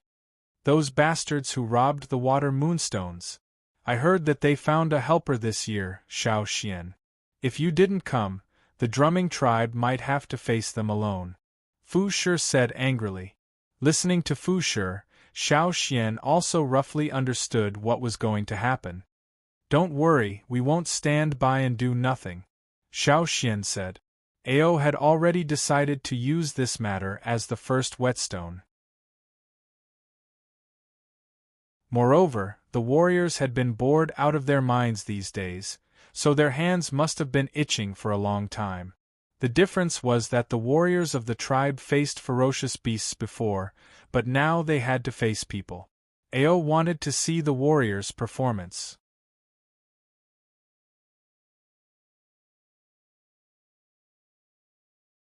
Chapter 231. With the arrival of the Yanjiao tribe, the drumming tribesmen, who were originally nervous and worried, felt less pressure. At least in the coming war, they would not be fighting alone. With a helper, they felt more at ease. After the two chiefs finished talking, they began to build houses in a place with fewer ponds. After all, not everyone liked to live on ponds. Fan Mu had considered this point, and after discussing it with Ao, they decided to divide the area. That place was slightly away from the drumming tribe's dwelling area. Usually, besides the patrolling team, no one would go there, so Ao took a fancy to it. Even if the two tribes cooperated, they would still be on guard against each other. They were not so familiar with each other that they would not guard against each other. Moreover, that place was closer to the tributary where they docked their ship. Not only could it solve the housing problem, but it could also maintain a satisfactory distance. Naturally, there were no objections. With the help of the drumming tribesmen, the construction efficiency was naturally faster. The next day there were many more houses in that area full of weeds and trees. The houses were relatively simple, but it did not matter. The Yanjiao tribesmen did not care. They were not going to live here for long. Once the drumming tribe's affairs were settled, they would leave. The elderly, women, and children were still placed on the ships. The ships were relatively safe. If there was an invasion, the Yanjiao tribesmen would do their best to prevent the invaders from boarding. Xiao Xian was taking care of the trees and bushes around the newly built temporary residence, and setting up some warning traps. Hearing someone call his name, he looked up. After 2 years, Chen Jia had obviously grown a lot taller, but there was a scar on his face like a knife wound. What happened? Xiao Xian pointed at the scar on Chen Jia's face. This. Chen Jia laughed, very proud. It was left from last year's Water Moon Festival. The drumming tribe had a lot of trouble every year during the Water Moon Festival. Last year, Chen Jia participated in the defense battle and was slightly injured. The scar on his face was left at that time. While laughing, Chen Jia became depressed again. This year, my father did not let me participate in the battle. I had to secretly sharpen my knife. Because of the news, the people of the drumming tribe sounded the highest alarm. Unless it was absolutely necessary, they naturally wouldn't allow these young children to join. If anything happened to the warriors who participated in the battle, these young people who were still in their growth period would be the tribe's future hope. Seeing Xiao Xian, Chen Jiao was very happy. He told Xiao Xian everything that had happened in the past 2 years, especially his heroic battle last year. Young warriors were always happy to share their glorious achievements with others. After he finished speaking, Chen Jia looked around. Seeing that no one was paying attention to them, he asked in a low voice, "Xiao Xian, do the people in your tribe usually dress like this?" Chen Jia gestured to his head, neck, and body. "No, I only dress up like this on important days," Xiao Xian said. Did that mean that the Yanjiao tribe still valued their own tribe? Chen Jia was very happy. He decided to go back and tell everyone about this discovery. "That's right, Xiao Xian, where's your animal skin coat?" Chen Jia looked inside the house. Previously, when he saw the Yanjiao tribe people, his gaze never left the Yanjiao tribe people's bodies. Those unknown animal skins and all kinds of ornaments, as well as those big teeth, made his eyes stare straight. However, Chen Jia wasn't familiar with the other Yanjiao tribe people, so he could only come to Xiao Xian's place. He wanted to see the Yanjiao tribe's clothing, so he could go back and brag to others. "I only brought one piece. It's in the wooden box inside. The rest are on the boat." Xiao Xian pointed to the wooden box in the corner. This was something that old Ku had asked Caesar to send over early in the morning. There were 2 boxes. One contained daily necessities and clothes, and the other contained the enlarged thorn-black wind clothing. Old Ku was worried that Xiao Xian wouldn't have anything to show off. "Can I take a look?" Chen Jia asked expectantly. "Sure." Chen Jia happily ran to the front of the wooden box and opened it. Oh, Chen Jia touched the clothes that were covered with spikes. Other than crocodiles, they had only seen a few wild beasts. They had never seen a beast with so many long thorns. While Chen Jia was looking at the thorn-black wind clothing with shining eyes, Xiao Xian also casually asked about the upcoming war. Don't underestimate this group of rebellious children. The things that they know may not be less than the adult. Chen Jia and the other children have a very close relationship with each other. Other than the drumming tribe, there's also the drumming tribe. It's also a very dangerous tribe. Chen Jia said. Drumming tribe. Yes, a friend of mine overheard it. It's just that the drumming tribe is close to the central region and rarely comes here. This time, they will probably come, but I'm not sure.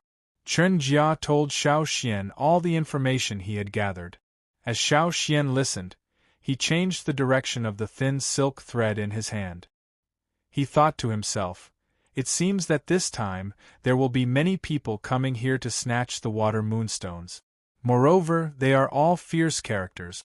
Maybe there will be people from the central region involved. No wonder the people of the drumming tribe were so desperate. The Yanjiao tribe, I have to be more cautious. At night, Xiao Xian shared a room with 8 warriors. Among them were Kiki and Tuo. They were all people he knew. As the night deepened, there were no fires in the drumming tribe. The Yanjiao tribe also went to bed early. There were no fires around, only the moonlight sprinkling down.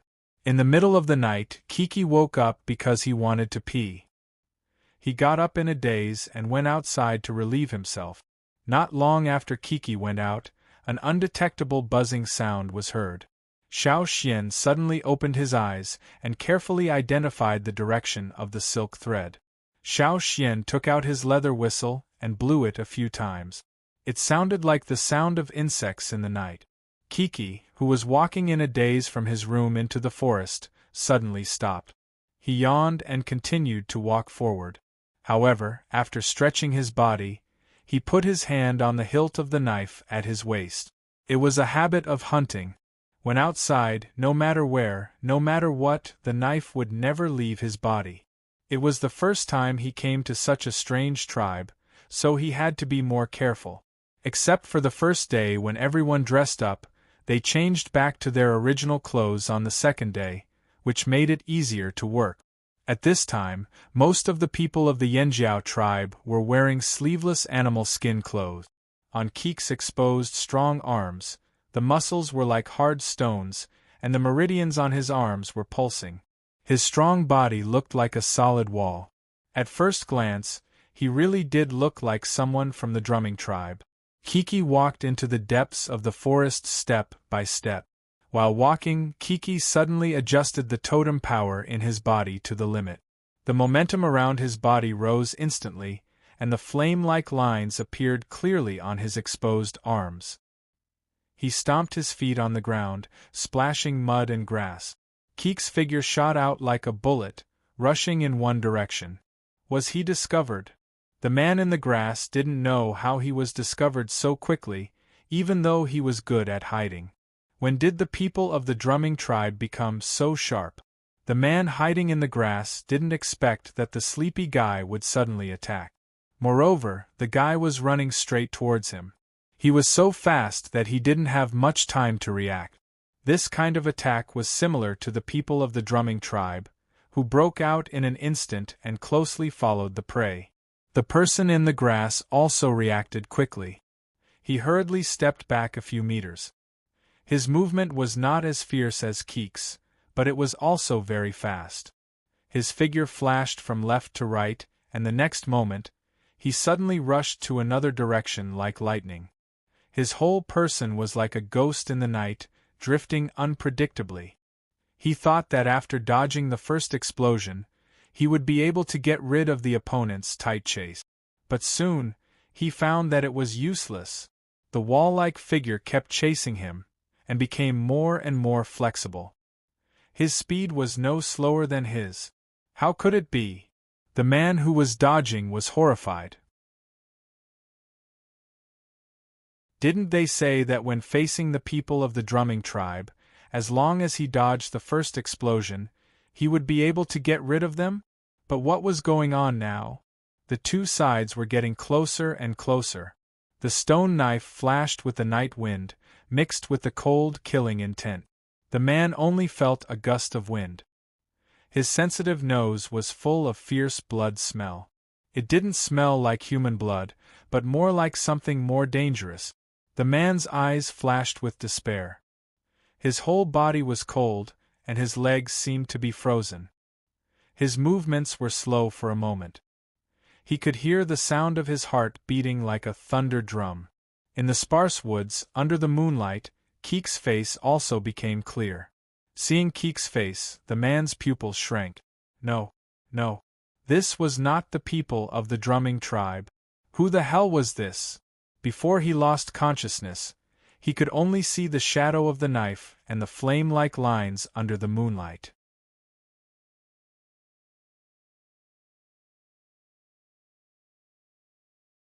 Chapter 232. After Kiki finished peeing, he yawned and went back with the bloody man in his hand. As soon as he opened the door, he found several pairs of eyes staring at him. The moonlight shining through the door was reflected in the eyes. Kiki was so scared that the sleepiness he had just woken up disappeared immediately. "What's wrong?" Kiki asked nervously. Although there were no torches in the room, everyone could see clearly what Kiki was carrying because of the moonlight. Not to mention, there was a strong smell of blood. Just now, when Xiao Xian blew the whistle, the people who were asleep all got up and silently approached the door, ready to go out and solve the problem if something really happened. However, they didn't hear Kiki's signal for help for a long time. Now it seemed that this guy had solved the problem. "What's that in your hand?" Tuo asked. He was worried that Kiki would kill the patrolling warriors of the drumming tribe. It was rare for them to meet a foreign tribe, and they had a cooperative relationship. It would be bad if Kiki made trouble at this time. "Oh, I don't know who it is." Kiki scratched his head and put the man down. He didn't know what to say. He didn't feel anything when he killed the man, but now he suddenly felt a little uncomfortable. At that time, he acted according to his habit. He didn't care whether it was a man or a ferocious beast hiding in the grass. He dealt with the man in the same way he dealt with the ferocious beast. After he finished, he found that this time was different. Before Kiki could answer, Xiao Xian went closer to have a look. The man was almost cut in half by Kiki's knife. The blood started from the woods and extended to here. "He's not from the drumming tribe," Xiao Xian said after seeing the man's appearance. "Not from the drumming tribe? Then who is it?" "He's not from Yanjiao either." Tuo went closer, not caring about the blood and grass. He searched the dead man on the ground, but found nothing. "Tomorrow, let the shaman and chief have a look. Or, let the people of the drumming tribe have a look. They are more familiar with the tribes here. Let's see if they can confirm it," Xiao Xian said. Kiki answered and then climbed onto the wooden bed. He put his arms behind his head and stared at the dark ceiling. Seeing this, Xiao Xian thought that this was the first time Kiki had killed someone, so he asked, "Kiki, do you feel uncomfortable? Can't get used to it?" Hearing this, the rest of the people didn't feel sleepy anymore. They wanted to hear Kiki's next answer. Kiki kept silent for a few seconds, then said slowly, "No." "What is that?" Someone couldn't help but ask. After all, they had no experience in dealing with people like this. Thinking about the upcoming battle, they wanted to learn from Kiki, who had just experienced it himself. Experience was something that warriors had always valued. "That is..." Kiki paused after saying 2 words. "What is it?" "I just feel. Why is this person so weak? It's not satisfying to kill him with one strike," Kiki said. Xiao Xian was speechless. This guy's old habit of looking down on people who could be killed with a single slash was back again. If the dead man heard this, he would be so angry that he would spit out blood. There were still a few days before the Water Moon Festival in the drumming tribe, and now the invaders had sent someone to investigate. The one sent here at this time was definitely not weak. At least, he was confident that he could avoid the patrols of the drumming tribe. However, he had triggered the warning system set by Xiao Xian in the forest. At the same time, Kiki, as a member of the advance group, had always gone all out when he met an enemy. He couldn't afford to be careless or slow down. This was the main reason why he killed the man with one slash. After chatting for a while, the warriors were too tired and fell asleep. Kiki also threw the man who was almost cut in half at the door. The next day, when the people of the drumming tribe came, they were shocked when they saw the scene at the door. They thought it was a civil war among the Yanjiao tribes. After hearing Xiao Xian's words, they became serious. To be on the safe side, they took the dead man with them and went to the chief of the drumming tribe with Kiki and Xiao Xian. Ao also went to check the situation. After carefully observing the dead man, Fan Mu shook his head and said, "I don't know which tribe he came from. The people of the drumming tribe didn't travel around as much as the people of the Pooh tribe, so they only knew the tribes closest to them and the tribes that often attacked them. They didn't know anything else. He should be the helper of the drumming tribe this time. A man beside Fan Mu said. He avoided the patrols outside. He could avoid the patrols outside, but he was easily killed by Kiki. Fan Mu and the shaman of the drumming tribe looked at each other and didn't say anything. They just had a new evaluation of the strength of the Yanjiao tribe's warriors, which could be seen from the slash marks on the dead man's body. Fan Mu and the others wanted to ask more about what happened last night, such as whether the enemy showed his totem or not, but Keek's answers almost made them suffer internal injuries. Too sleepy, didn't pay attention, don't remember. As the most outstanding warrior of the younger generation of the drumming tribe, Ching Yi looked at Kiki, who was scratching his ears and cheeks to recall the battle last night, and thought to himself. When Kiki was reenacting what happened last night, there was no murderous look on his face, nor in his words. There was only stupidity between his eyebrows, and no murderous look. Just by looking at the appearance, people of the Yanjiao tribe would definitely be more popular outside than the people of the drumming tribe, if they didn't wear the very distinctive clothes on the first day.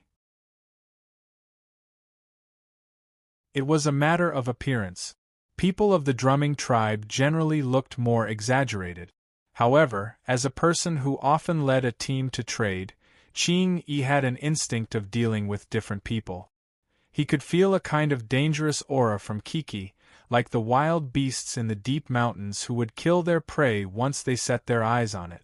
Fan Mu asked for a long time, but still didn't get much useful information, so he gave up and said to Ao, "It seems that we have to deploy as soon as possible." Yes. Ao nodded.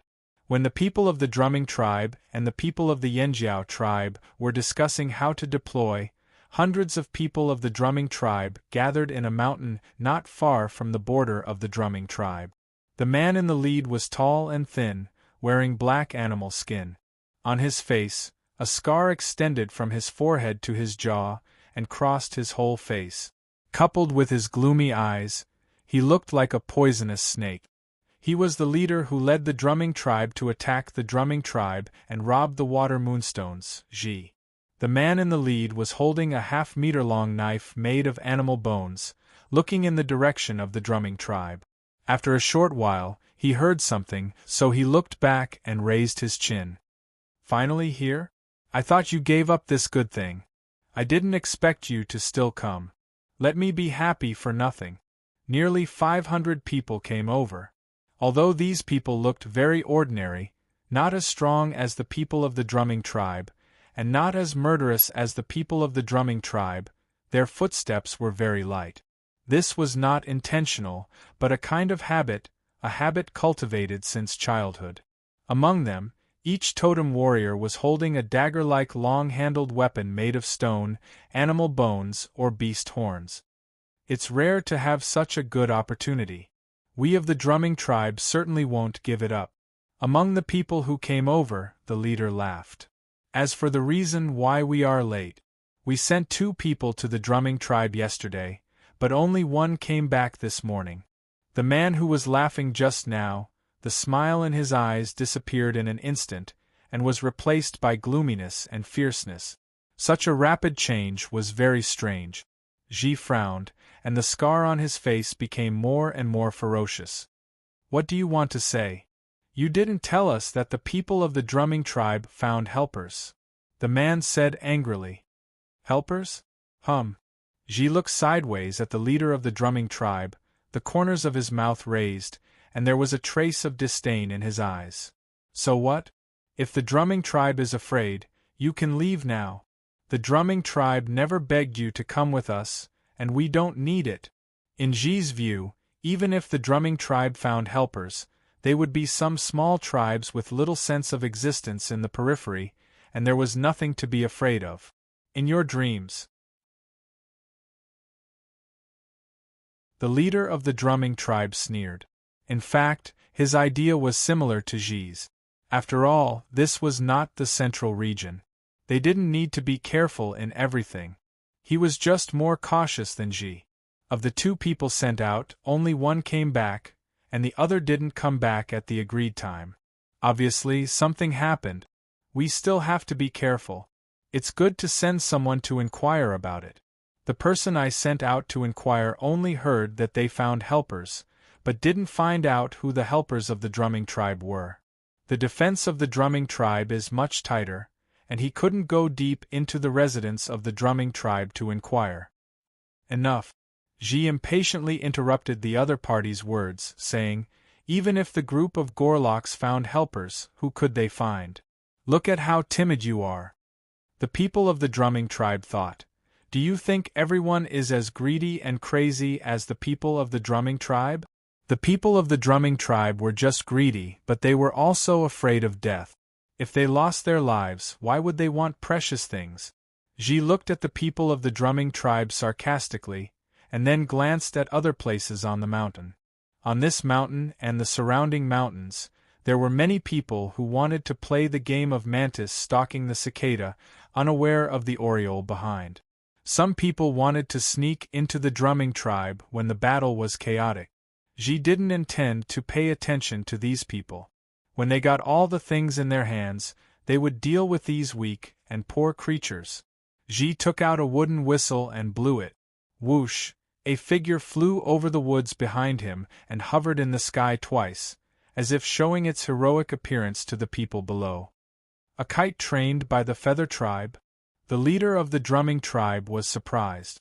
Ji raised an arm and proudly looked at the bird in the sky flying down and standing on his shoulder. This was a raptor nearly 1 meter high with sharp eyes. When it spread its wings, it looked bigger and more powerful. The bird's claws were so strong that the animal skin coat on Ji's arm was torn by the bird's claws, but Ji didn't care. This was the crown kite that Ji exchanged a lot of things from the feather tribe to inquire about the situation. It looked similar to other kites, except that it had a few fan-shaped feathers on its head, like the crown on a rooster's head. That was why it was called a crown kite. It was a popular bird among the birds domesticated by the feather tribe for trading.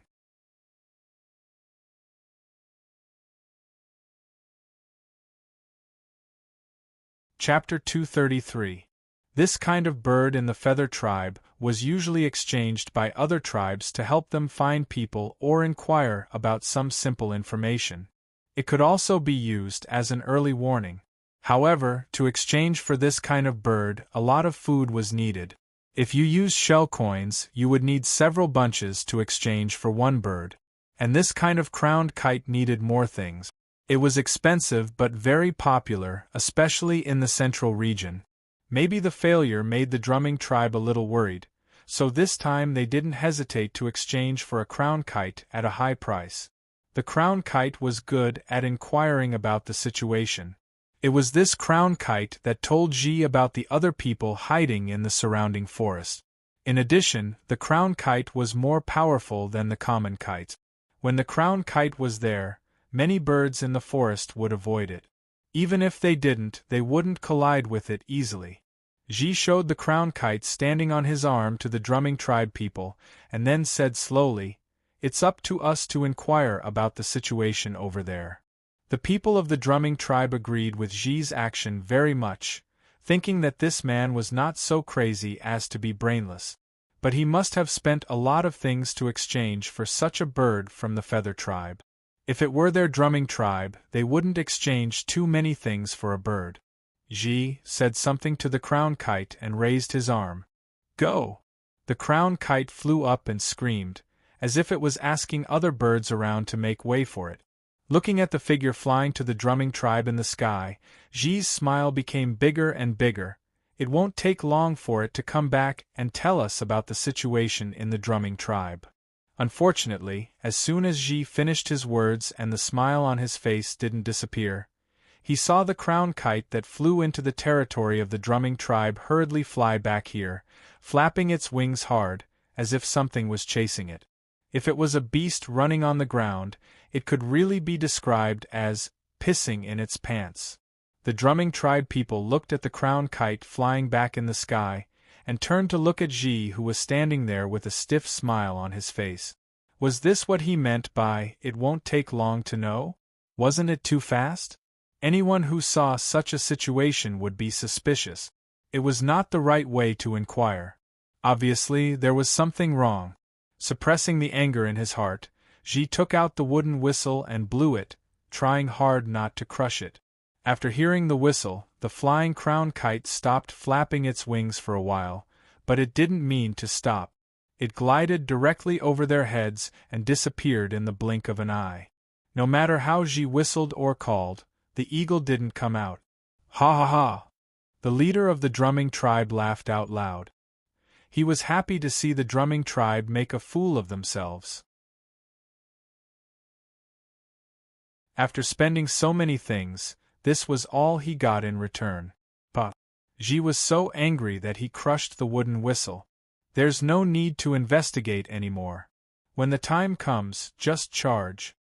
This time, he brought 200 more people than the last time he attacked the drumming tribe. They were all intermediate totem warriors and 2 more senior totem warriors. There were still some people at the foot of the mountain. Together with the people of the drumming tribe, there were nearly 2,000 people. It would definitely be easier than last time. They would definitely be able to snatch the water moonstone successfully. The total number of the drumming tribe was large, but there were not many people who were a real threat. Originally, the tribe had planned to send another 1,000 people, but Ji refused. The more people there were, the less credit he could get. After all, some of the things he brought back were trophies that could be kept by himself. They just wanted to snatch things, not to fight for territory. If the 2 tribes were to fight, it would be more than just these people. It was better to destroy the drumming tribe directly. No, if he destroyed the drumming tribe, where would he get the water moonstone? Ji suppressed the idea in his heart. On the side of the drumming tribe, 2 more people were sent to the drumming tribe to inquire. This time, they didn't go deep, but they came back. They also found out that the reinforcements of the drumming tribe were called Yanjiao tribe. But that was all. How about it? I'll tell you. Ji had never heard of the Yanjiao tribe. It's just a small, unknown tribe on the periphery. Don't worry. Some people of the drumming tribe had heard of it, but not many, and they didn't think it was very important. They seemed to have heard of it in the last 2 years. But there was no such tribe in the central region. This time, the people of the drumming tribe were relieved. As long as there was no tribe in the central region, it was fine. They felt relatively easy and confident to deal with a small tribe on the periphery. Several days passed in the blink of an eye. The full moon finally came. For the people of the Yanjiao tribe, it was the first time for them to see such a spectacle in the drumming tribe. The muddy water became clear and transparent, and there were shining stones under the river. However, the people of the Yanjiao tribe didn't have much sense of value now. They just found the water moonstone fresh, and they couldn't eat it. Seeing the reaction of the Yanjiao tribe, the people of the drumming tribe finally felt relieved. They thought that the people of the Yanjiao tribe were all good people. Ao personally led some people to guard an area on the territory of the drumming tribe. This is our first battle here, and it's also a significant one. Our opponents are no longer the ferocious beasts in the forest, but the invaders from other tribes. They're the same as us.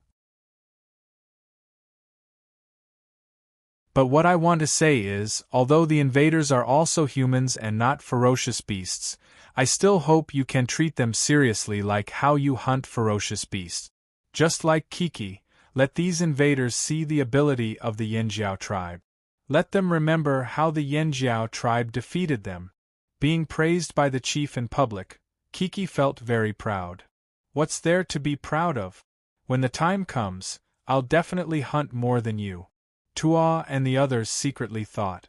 Ao's gaze swept across the people gathered here and said solemnly, "The invaders are not my people. Kill the invaders. Kill." The people seemed to have returned to the time when they were in the tribe, standing on the top of the mountain before the hunt, mobilizing before the hunt. At this time, they really wanted to sing the hunting song, but the chief didn't allow it. After finishing his words, Ao waved his hand, and the people gathered here immediately scattered to different places. This was the arrangement they had made in advance. They were divided into hunting groups, and each group had its own place to be responsible for. Xiao Xian was assigned to Keek's group. They were all members of the advance group, and later they would catch some powerful people, such as middle-level and senior totem warriors. It was the first time for them to face such a hunt, so many people were very nervous and excited. After holding back for so long, they could finally hunt. Hey, in the air, Cha-Cha had already warned.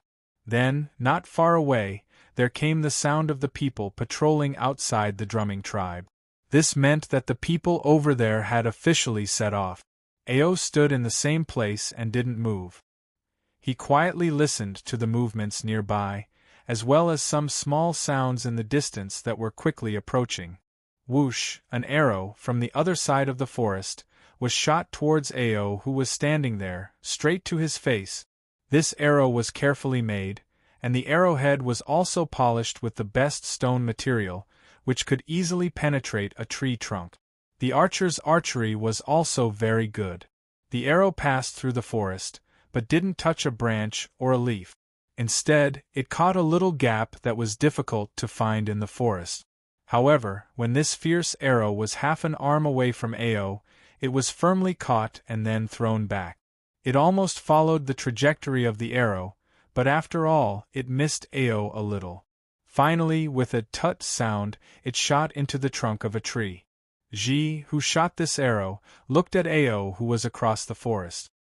His eyelids twitched, and a strong sense of crisis suddenly came to him. He was a senior totem warrior, and so was the person standing there. Looking at the arrow that pierced into the trunk not far away, Ji looked at the other side of the forest, and happened to meet Ao's eyes. Ao held the long spear in his hand, staring at the archer. The totem power in his body was running to the peak, and all the totem patterns on his body appeared. The flame-like totem patterns of senior totem warriors almost covered his whole body, extending to his fingers. A strong sense of foreboding spread all over his body. Ji immediately jumped down from the tree and left the original place. That kind of totem was definitely not from any tribe he had ever seen. This was the Yanjiao tribe? Ji thought in his heart. His thumb rubbed on the long handle, and then, just like he had thrown it thousands of times in hunting, Ao threw the long spear in his hand. Fast. The long spear was like a sudden lightning, quickly passing through the gap between the trees, rubbing the bark of some trees on the way, and then penetrating the body of an invader who rushed over. The long spear went through his body, and the bright red blood was brought out with the long spear. However, the long spear didn't stop flying out like the blood, but penetrated 2 trees at a faster speed than the splashing blood, and went to Ji. However, Ji quickly changed his position, and the place where he was just now, another warrior of the drumming tribe passed by. After penetrating 1 person and 2 trees, the long spear pierced the body of the second invader, and finally nailed deeply into a tree as thick as a bucket. Wherever the spear had touched, the bark and wood chips on the tree trunk exploded, producing a loud bang. Crack, crack, crack, crack, that tree fell down. Seeing the situation over there, Ji was shocked. The Yanjiao tribe didn't seem to be as weak as they thought. Except for Ao's place, there were fights and killings everywhere else. Some people of the drumming tribe and the drumming tribe were really good at hiding, but for the Yanjiao tribesmen who often dealt with the ferocious beasts in the mountains and forests, this was really nothing. This was also the reason why Kiki sensed the opponent's position after receiving Xiao Xian's warning. Xiao Xian waved the stone knife in his hand, and the stone knife chopped down from the air turned into a gray lightning, going straight behind the grass in front of him. But when it was about to hit the grass, the wrist holding the knife slightly shook, and the knife suddenly changed its original route and stabbed into the grass. Seeing Xiao Xian's knife coming at him, the man picked up the stone tool in his hand, intending to block it. Unexpectedly, Xiao Xian suddenly changed his attack midway. He didn't have time to follow the change, and his forearm was pierced through by the stone knife. The knife quickly pierced through the arm bone and pierced the man's neck without stopping. Pulling out the knife, Xiao Xian looked at the other people in other places. Tuo beheaded an invader of the drumming tribe with one knife, without any slack.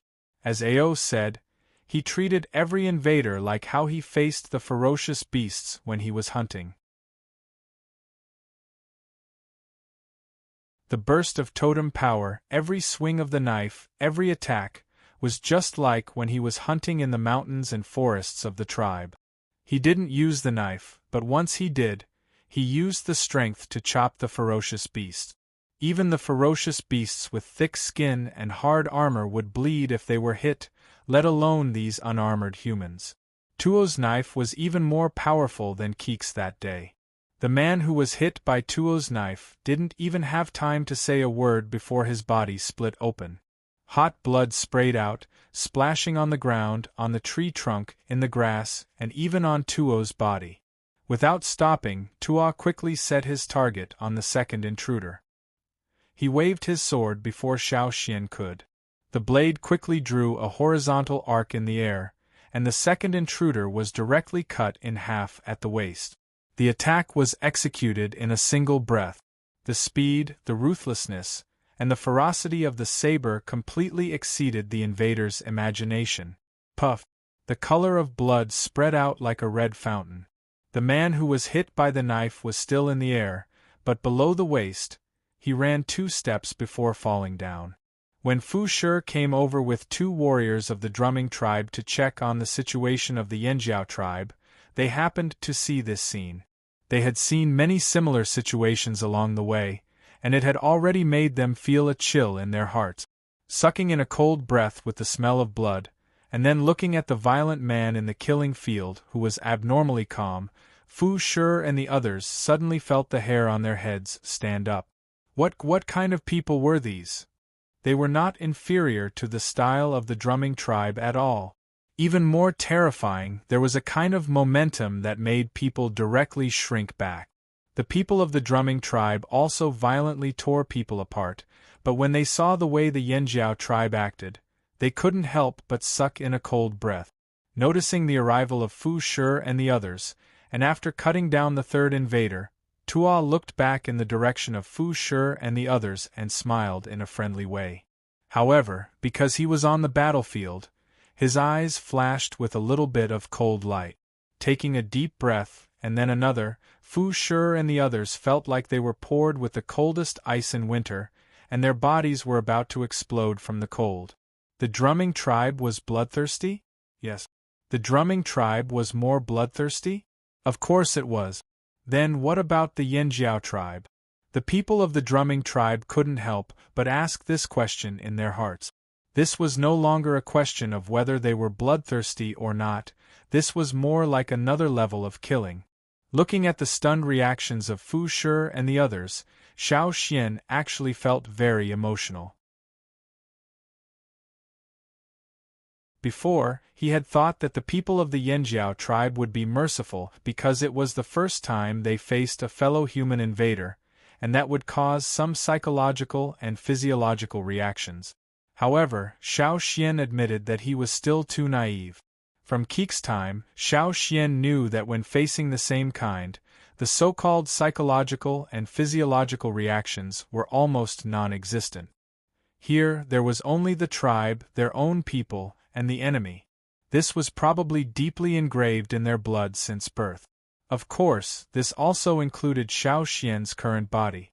These people of the Flaming Horns tribe were like humanoid weapons that had been locked up for a long time. In the past, they were only confined in unknown places to practice. But now, these humanoid weapons were finally released. You're tuning in to the Phoenix Knights YouTube channel. Don't forget to subscribe and join us on this journey to catch the most captivating stories.